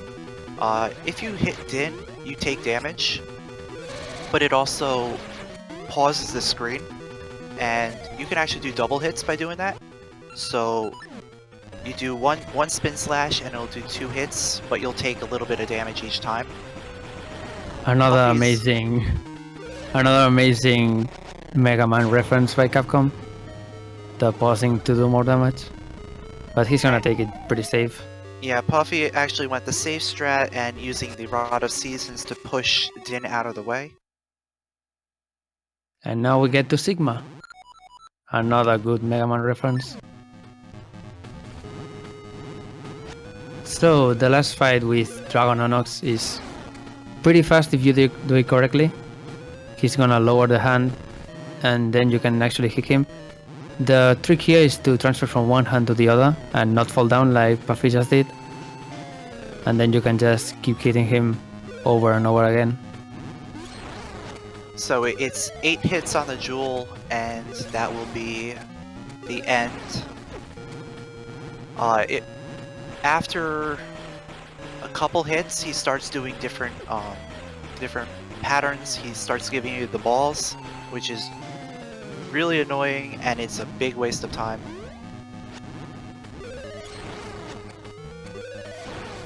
He got 1 balls and 1 fire, but he's probably gonna finish now. I think he needs 1 more hit. Oh, he fell down. So this is gonna be a little bit more complicated. And if Dragon doesn't fall, he could overtake him here, especially since he's getting balls again. Oh my god, really? Oh, This is gonna come down to the wire. No, Puffy just got it. Puffy got it. And that's it. And Dragon finished it. is right behind him. Puffy winning the race with a 150.30, which is a pretty amazing time for a race. Could be 7th place in the leaderboards. And Dragon with a 150.41. And only like 40 seconds behind his PB Two too. times at an hour and 50 minutes is really crazy for this race. So with this we have our first 2 finishers. Puffy finishing like 40 seconds behind his PB. Dragon also finishing 2nd place, as you can see. And with this we will move over to the remaining 4 runners. We will drop out Puffy and Dragon for now, because this way we have space for the remaining 4 runners. I will give you 2 the Catgar link, so you can switch over to the remaining 4. Okay, you 2? Okay. Yep. I have it. And we switch over to the remaining 4, which are these 4. Ahead of those should be Stenner, if I'm... No, actually, I think Mighty was just Mighty, getting to Onyx. Yep. Yeah, Yeah, Mighty. Mighty's getting to Onyx. Sorry.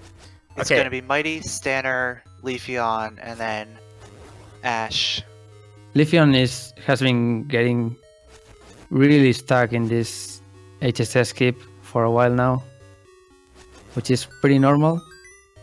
And Stenner just got it a little bit ago. I don't know how much time he lost there. HSS skip is one of those things where you either get it like first or second try, or it takes like 30 tries because it's ridiculous. Okay, I just got news. Dragon did do HSS skip and got it. On the only try he wanted to do. What a guy.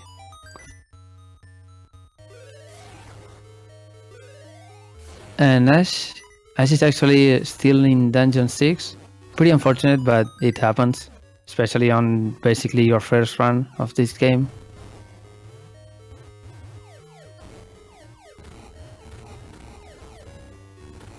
But you know what?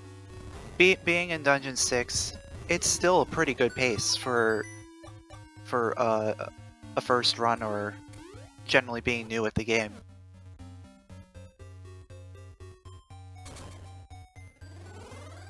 Anyone can pick up this game and play it, and you can generally go pretty fast. Most of the stuff in this game is generally like a casual playthrough. You just end up using Pegasus seeds and stuff to go a little bit faster. Shoutouts to the good Heracles game, now that we are technically finished. Which is ages, and it's nothing like a casual playthrough. For better and for worse. Play Ages. Yeah, Ages has a lot more RNG manipulations. It has a wrong warp to the final boss. It's a lot crazier than this run. Unfortunately, getting a race for ages would be pretty much impossible.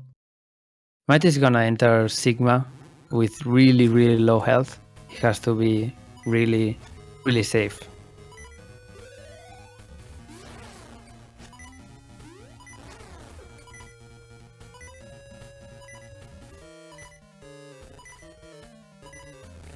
And he failed the slash, or the spin lash rather.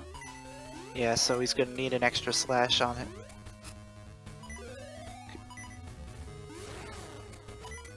And he got hit. He didn't predict the sweep, and that's gonna be another half heart gone. Ooh, he's down to a quarter heart. Oh my god. Oh. Yeah, pretty sloppy And then fight he by got Mighty. hit by the claw on the way down. Pretty sloppy fight by Mighty. He got hit with the claws quite a lot.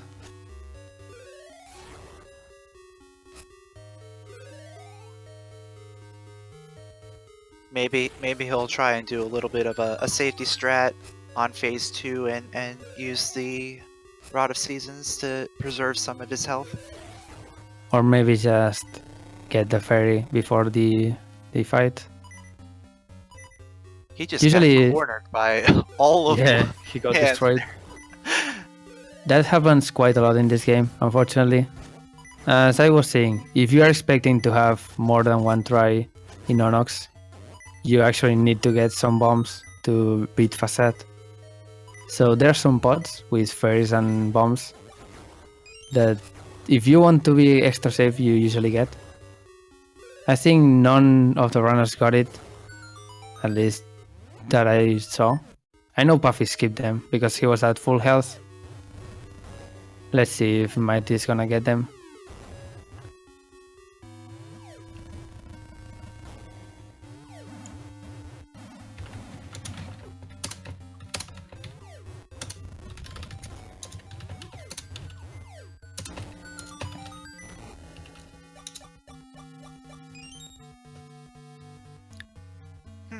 It looks like Mm. Mighty's timer stopped. Oh, He might I just realized. he might have hit his split. Yeah, I think he finished his time. And that I think he joined with live split, so that Yeah, gave him a dot done. I was pretty confused because I thought I was like 2 minutes behind on my stream. Yeah, that's what I was thinking too. So I refreshed, but then I saw the time on his side there stopped. Oh well. Yeah, that's Well, probably he can always just... undone and re-dot done when he's actually done. Yeah. But he's probably joining from live split, so that may be pretty hard to do. No, there's a way to do that. You just there's a little box that says like undone or something. Let's see if he actually gets it. Probably not, because the only possible break he's gonna have is right now.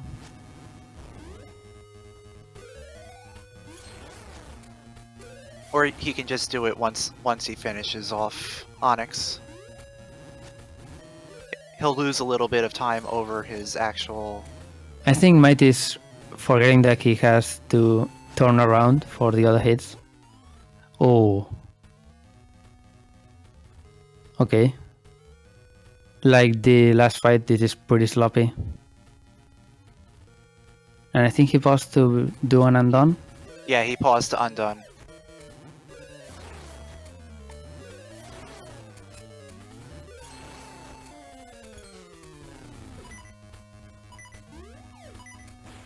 Alright, now he can get the fight correctly.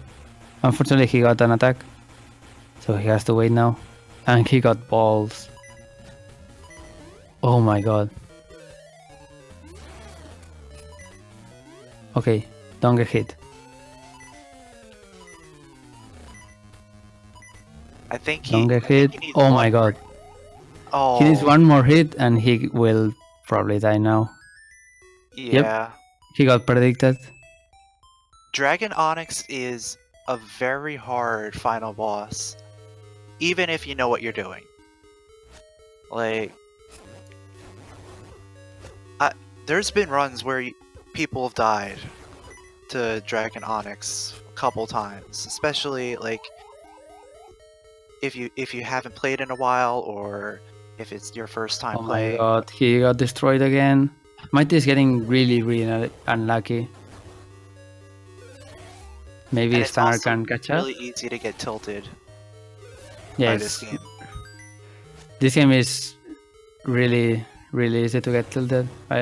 Definitely, because you will get destroyed by many enemies really fast, and it will happen basically every run.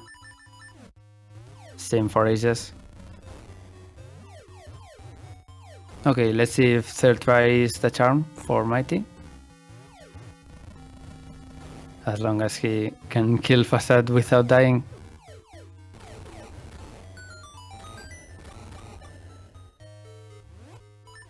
Like I think Leafeon is still trying to get HSS skip. He is still trying that. I feel you, bro. Trying this skip for 15 minutes. Maybe not 15. But quite a lot of time. I'd think probably be he's- right there with him because I haven't tried HSS skip in a couple months. I think he's not doing the correct setup. Or not the correct sub-pixel setup for this trick. Maybe that's making him fail.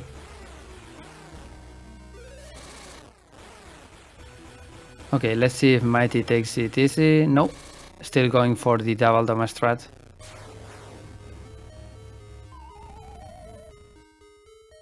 At least he gets it really fast.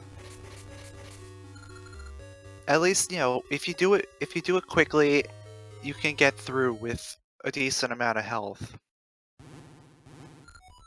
But it's still tough, especially if you're doing the damage strat. Okay, third try. So far so good. And he sees the sweep coming, falls down and prepares for it. And now he gets a lot of free hits. Now, if only It's a he could bit- have gotten a fight like this earlier. I think it's He two says- more slashes. Yeah, he just needs 2 more. And that's gonna be the 2 slashes probably. There we go. GG. And he got it. Mighty finishing with the official time on SRL of 2 hours, 2 minutes and 14 seconds. And Leafeon just got past HSS skip. And Stanner is coming up to Facade, about to take on Onyx.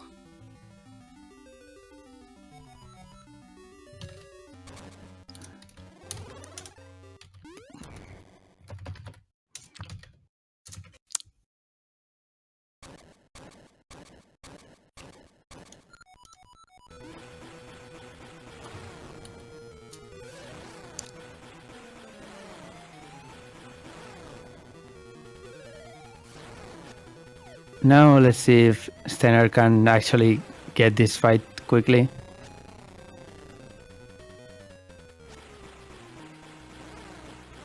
He gets good RNG on Facade.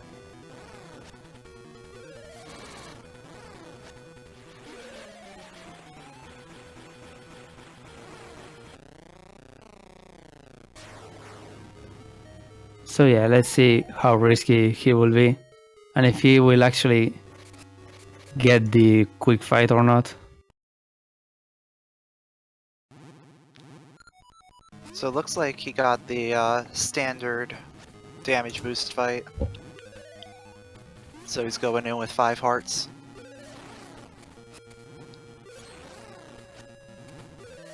Basically the same health that Mighty had, but we'll see if he can actually tank or die. Playing it a little risky by going for that hit while he's going for the sweep. He gets balls, but he's pretty good on health, so I don't see him dying here.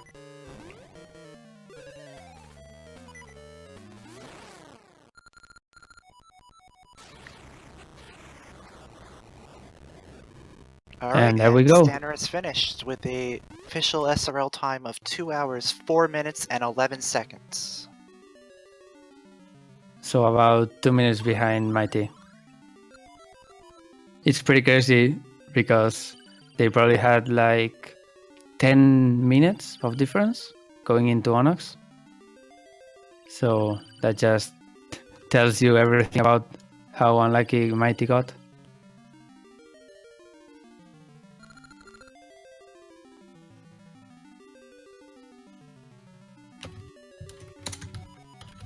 Okay, But and with that this... just shows you just how rough the final part of this game can be.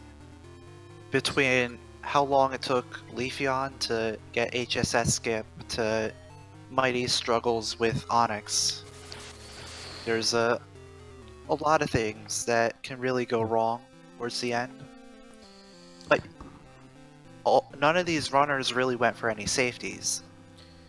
If you went for some of them might have gone for some safeties, they could get something such as the heart ring, which refills hearts based on distance that you go and moving around, or you could have gotten the green ring, which increases damage output and increases your defense. And with this we go over to the final two, to Kudo and Ash on the 2-player layout. You guys won't have to change anything. We are just swapping over and watching the final two finish. Ash is just gonna finish Dungeon 6 actually. So he has the 2 worst dungeons in the game left. And Leafeon getting pretty bad RNG there. But he's gonna finish Dungeon 8 in just about a second.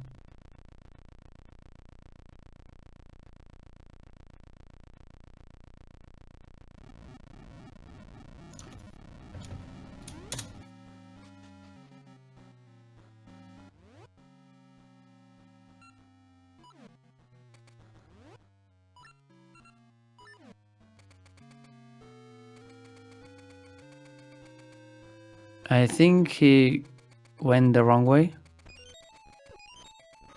Well, you can actually go that way, never mind.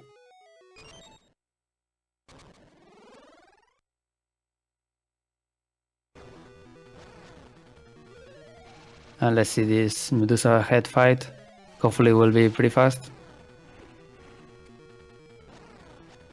I think he failed the slash there, so... Ooh.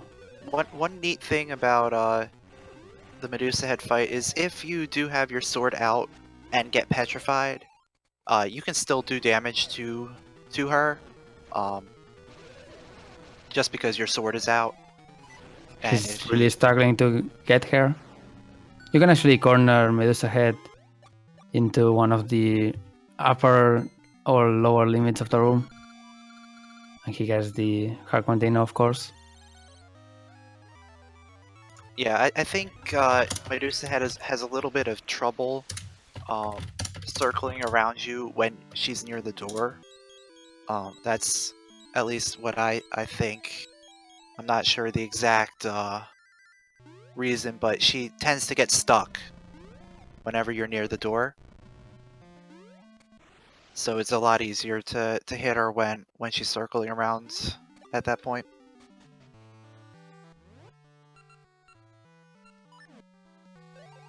And now he just has to go to the Mako tree, get the seed, and go fight Onyx. Hopefully it will go smoothly, or smoother than Mighty's one. And meanwhile, we're gonna see Ash go to the desert and see what RNG is going to serve up for him.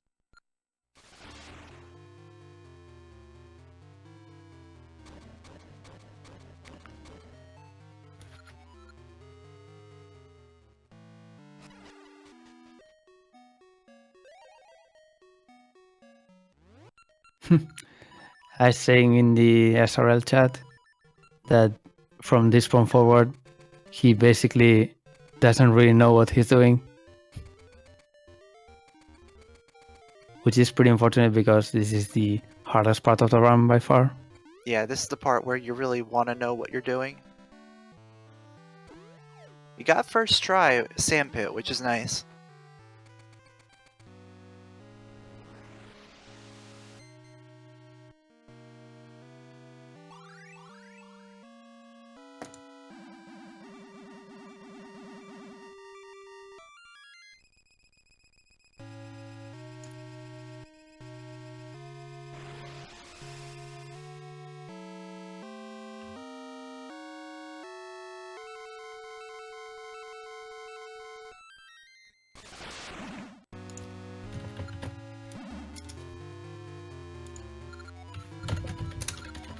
And so Leafeon is just finishing up the cutscene, and he's gonna head into Onyx's castle. Gonna fight through the rooms there and head into the fight with Onyx himself.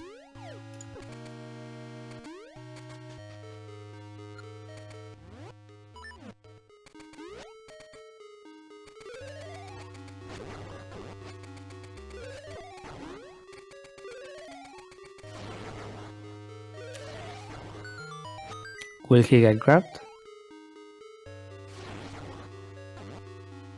We have seen many hands grabbing. I know if I want to see another one. He almost got grabbed They're there trying actually. really hard.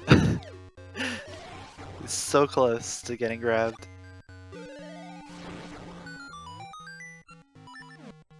Alright, he killed all the hands, so we are good.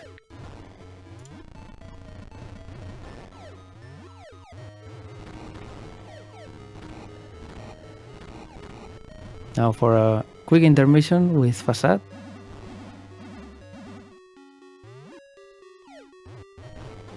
Oh, got bad RNG.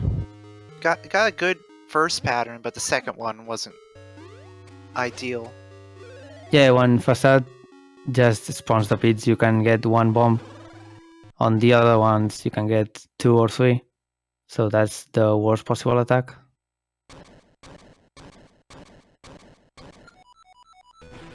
But the best part of that attack is you can get cycles, and if you fall in a pit, you can spawn a pit underneath where you spawn, and you just like keep falling. It's great. I love it.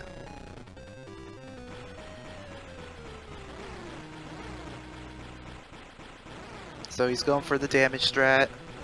Everybody is going for the damage strat except the winner of the race. Which means it's the unoptimal strat apparently. Okay, falling down to Sigma now. I think Ash got lost.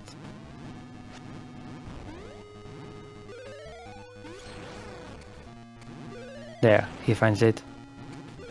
He's gonna enter the pirate cutscene in just about a minute or a second.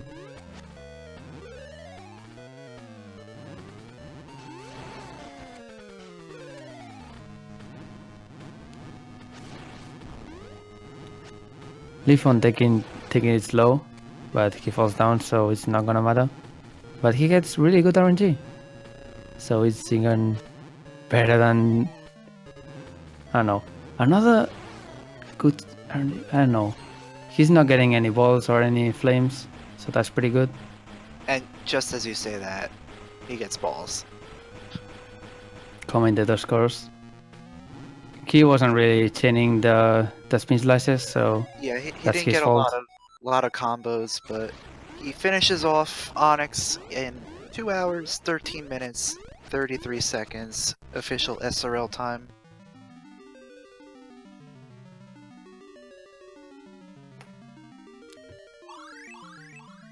Shoutouts to HSS Skip.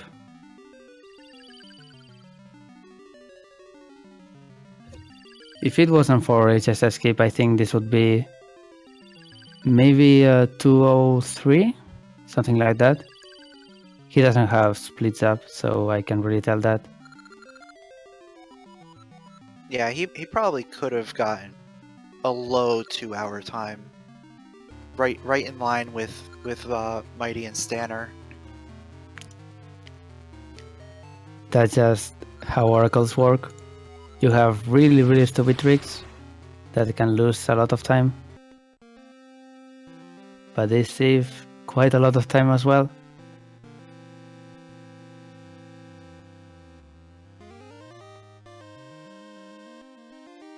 I don't know if we're gonna keep the stream up for Ash. I'm unclear about that. Yeah, I don't know if we're gonna keep it running or if we're gonna just cut and maybe raid him. We will keep the stream up for him right now. So just to give him a bit more spotlight here on ZSR, but I will actually switch over to him as a solo layout to give him a bit more. There we go, switching over to him solo. And that's all Ash's spotlight right now. I hope you guys still will stay with me to give him a Actually, Ash only had one seed, so if he fails this, yeah, he's gonna have to grab some seeds. And that's gonna be a pretty huge problem. So getting to Dungeon 7 is gonna be a struggle now. Yeah, he's gonna have to go and refill on Pegasus seeds. He doesn't have any idea on where to go for that, and I don't blame him. He actually has to cross the pirate ship, or just warp out and then warp to another place. But I have no idea what the closest tree is. Well, I think there's only one Pegasus tree. Of course, but I mean, he has to go back here eventually. Yeah, it would probably be the one in the town would be the closest to the beach, because that's the one that you use to get the cross jewel.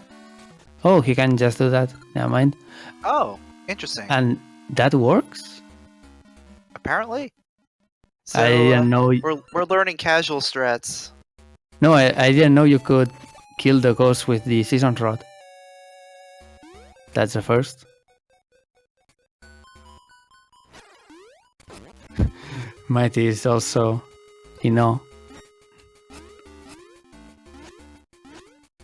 Usually the season rod just pushes enemies away. I didn't know it could kill something. Yeah, that's interesting too. That's pretty neat, actually.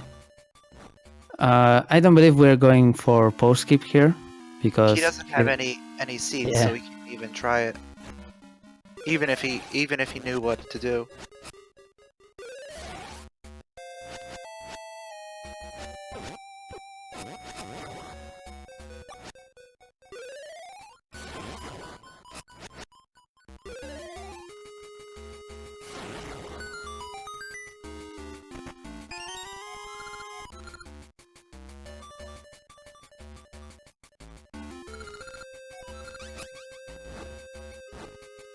Now, if you excuse me for a second,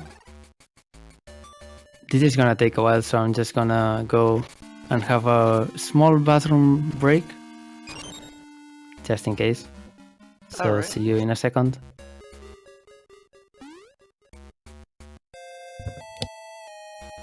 So we're actually gonna see Ash kill the Poe here. The other runners stay to the Poe skip, but this is what you're supposed to do. You're supposed to come up here, light these torches, and the first Poe will appear, and then you just kill him. And now the torches in the room above won't go out. So you can just casually make your way to the stairs there.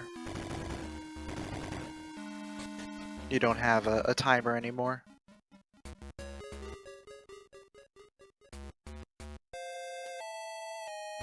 And what's also good about doing that is, now if he were to die at some point, those torches will still be like that. if any of the other runners died after doing post-skip, they would have to do post-skip a second time because they didn't kill the Poe.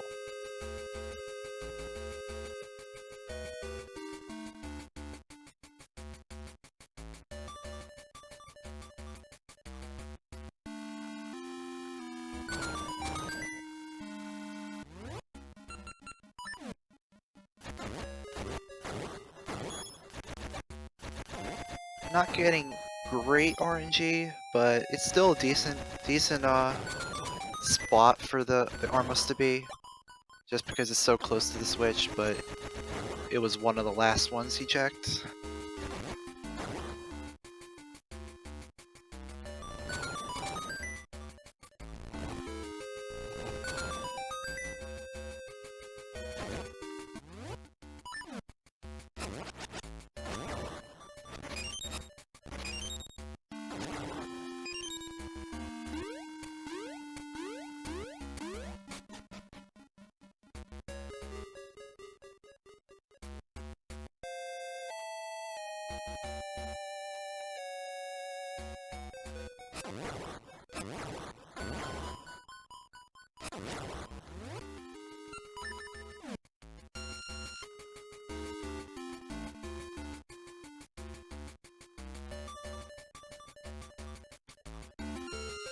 So I'm not sure if Ash knows the jumps or not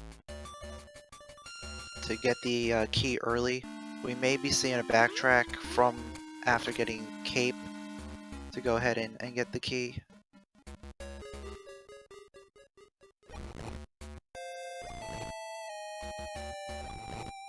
We'll find out after he does this little puzzle here. Alright, I'm back. I was listening a bit and he doesn't have the Pegasus seeds equipped right now, so I don't think he knows. Oh, he's going for it. Never mind. I guess the limited number of seeds was pretty scary to just spam seeds. He can get more later, so it doesn't really matter. There is the one room, Oh, he gets it. guaranteed seeds under the pots.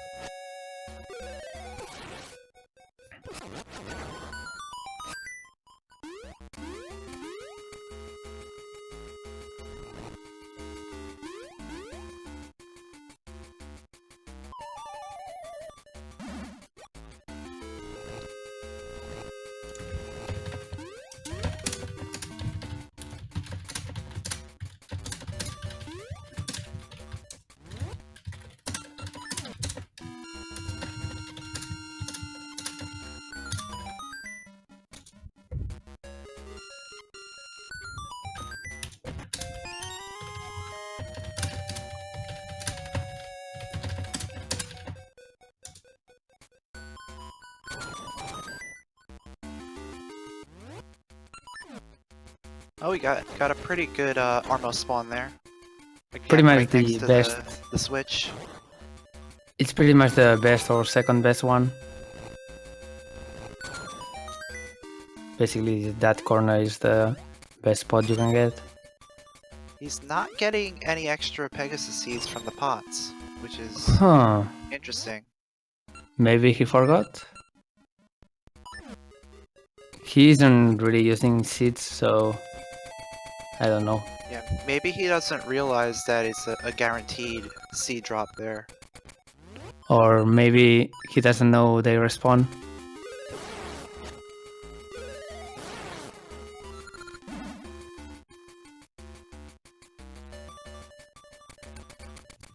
I'm curious to see how he will get to the rock escape room. Does he know the jump? Because one of the Or most whatever. useful things that you can do in speedrunning this game, besides just remembering where to go, is knowing where to get seeds. Yeah, seed refills are pretty important. He's not gonna do the jump actually. And using a pretty neat strat there, you can use the magnet glove to just push or pull the dark nuts into the pit.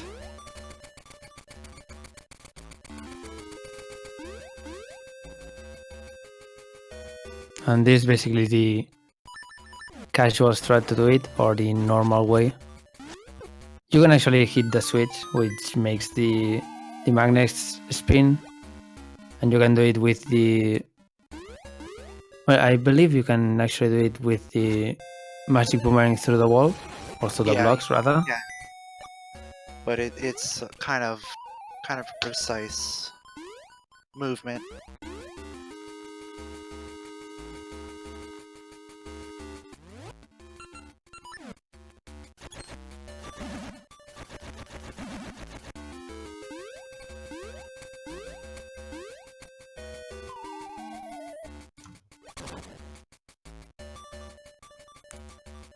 Actually going around instead of doing the precise jump, you can get on the exact pixel before falling off and just jump from there with a buffer jump.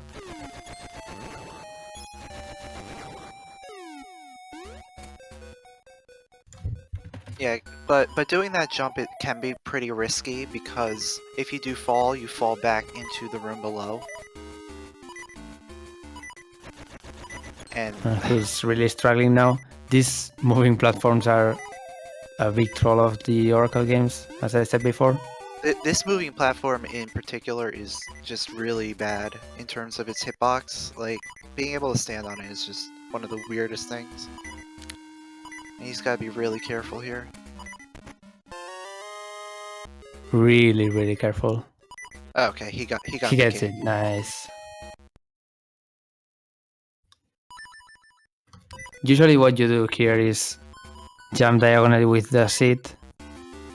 So you just jump again when you reach the platform, and you don't have any chance of falling off. He can actually fall down there instead of going the long way.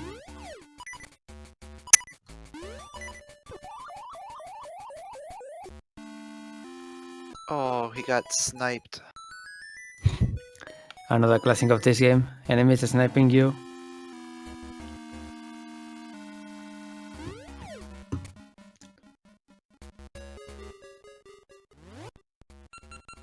At least he has a chance to get some extra Pegasus seeds.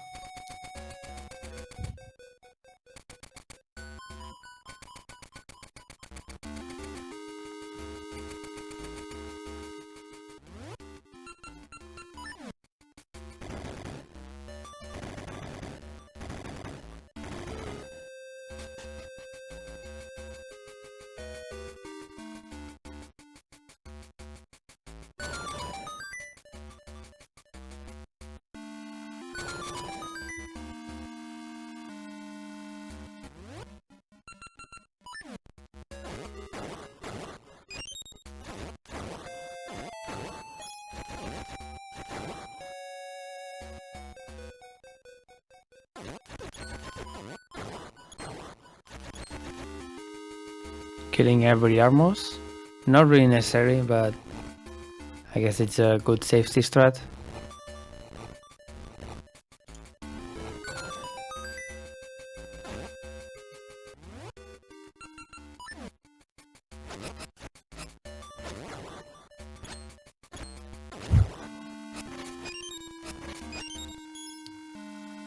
Yeah, it looks like he's getting some extra Pegasus seeds there.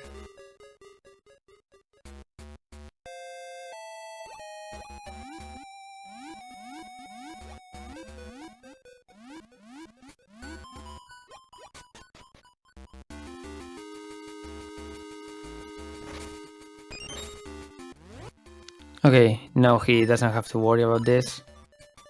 He can just go ahead and go to the mid-boss. Hopefully we won't see a void out in the mid-boss, if you can even call it a void out.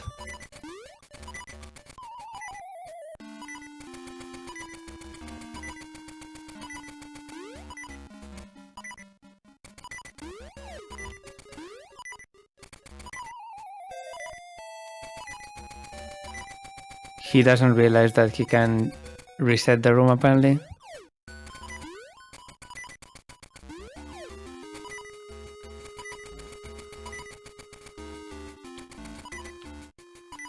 Hopefully he I'll- knows about the fairy. Usually, I think you get the fairy basically every time, both in the tutorial and everything. I don't know. Let's see if he will. I think he knows. Yeah, he knows. Got it. Almost flew away, but it worked.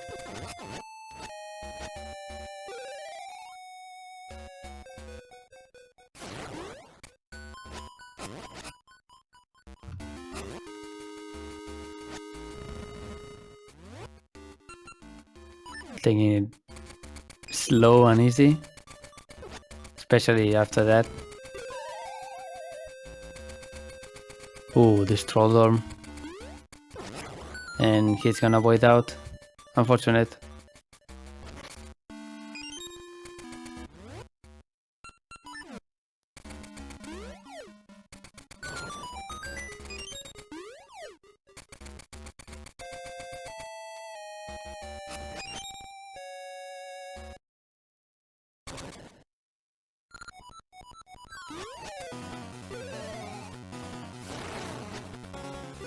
Let's see the mid boss. If we see a quit out here, he's gonna lose quite a lot of time. So he's gonna guard this torch with his life. Quite literally. Okay, he made it through. So we are not gonna see a huge time loss if there's another death.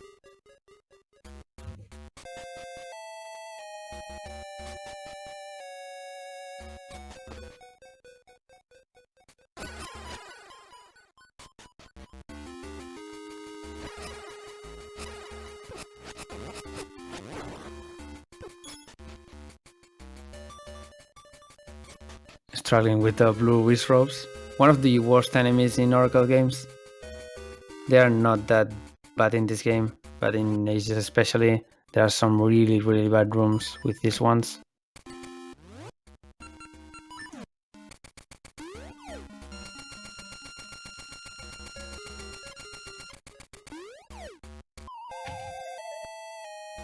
So you can actually do some like really interesting jumps to get across this room. Yeah, this room is something you have to do, even if you don't want to, if you don't get the post key, because there's another key if you go to this room. And of course, if you didn't get post skip, you need an extra key that you would usually save by doing post skip.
We didn't really get to Yeah. talk about this puzzle before, but you pretty much need a Pegasus seed in order to jump all the way over to number 1 to hit that one first, and then jump back to 2 and then to 3. Is a Pegasus seed really required? It might not be, but it's like either a very tight jump or it is required. Also, hold right strats allow you to just get to this area without having to do too much. Yeah, and then you can just input the password here, which is simple as that, and go here to get the boss key. I believe we basically skip every boss key room in this dungeon with the other runners, so we haven't seen this yet.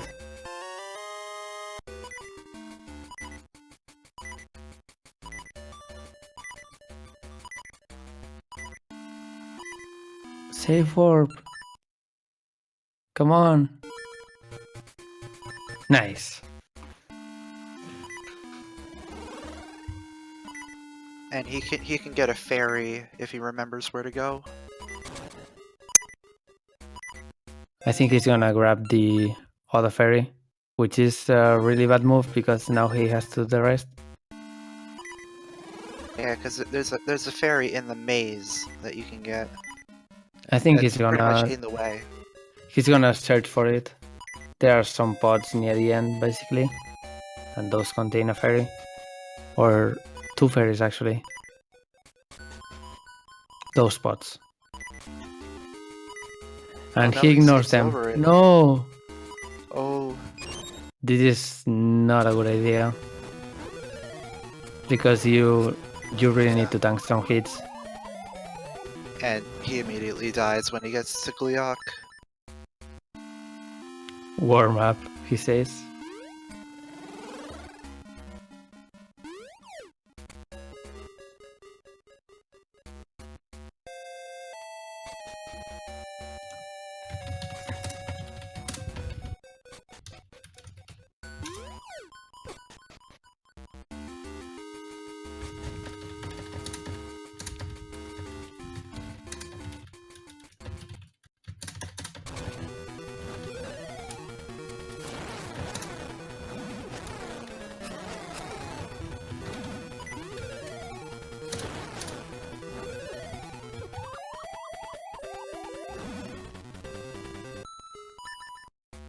Another death. He should probably try and get the fairy. That's the problem with Gleok. If you don't have too much health, you can tank hits right next to him.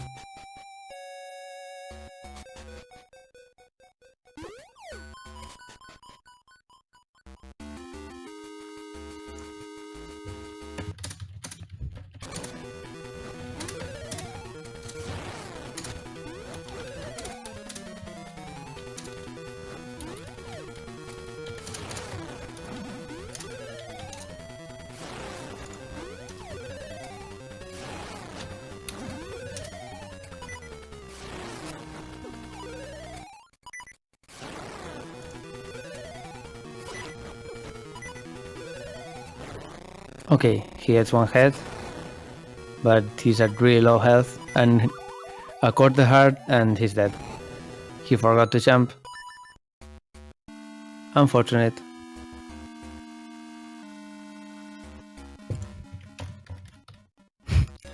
He's asking for extra life.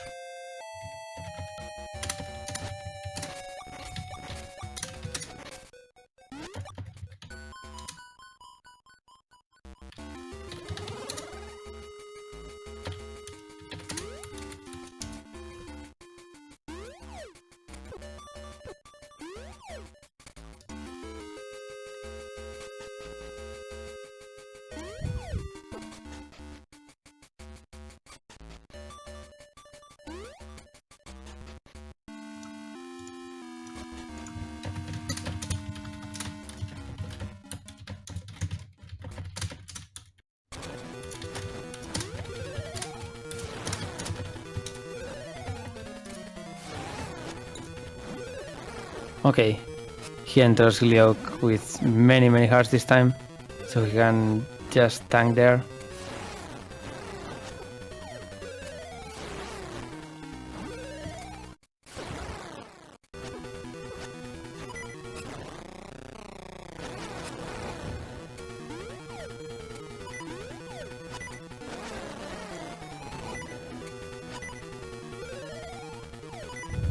So as long as he knows how to jump, he can avoid damage on this part. The usual strat is just staying in the middle of the room Alright, there you go. If you stay in the middle of the room, he just charges directly down, so it's pretty easy to predict. And there we go. That's 7 dungeons, and we have Dungeon 8, which is still the hardest in the run.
So let's see if he knows how to do the S jump. He's gonna try at least.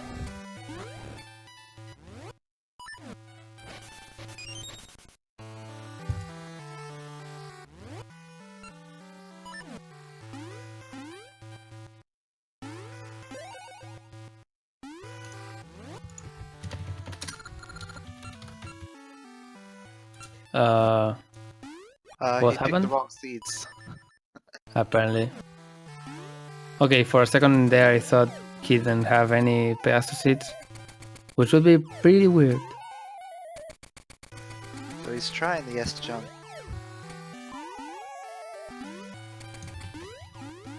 This jump can be pretty tricky, especially if like you're not really sure what to do.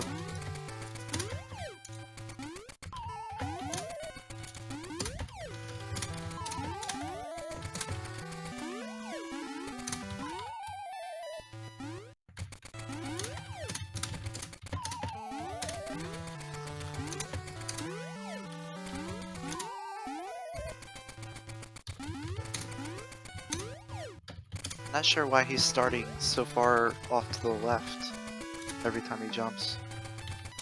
But hey, it worked. But it worked, yeah.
I think he got lost because he doesn't have to be here. Yeah, this part can be a little tricky if you don't know exactly where you need to go. And he enters a completely different room instead of the actual cave. But hey, that's a Heatherfield. Good backup strat. Yeah.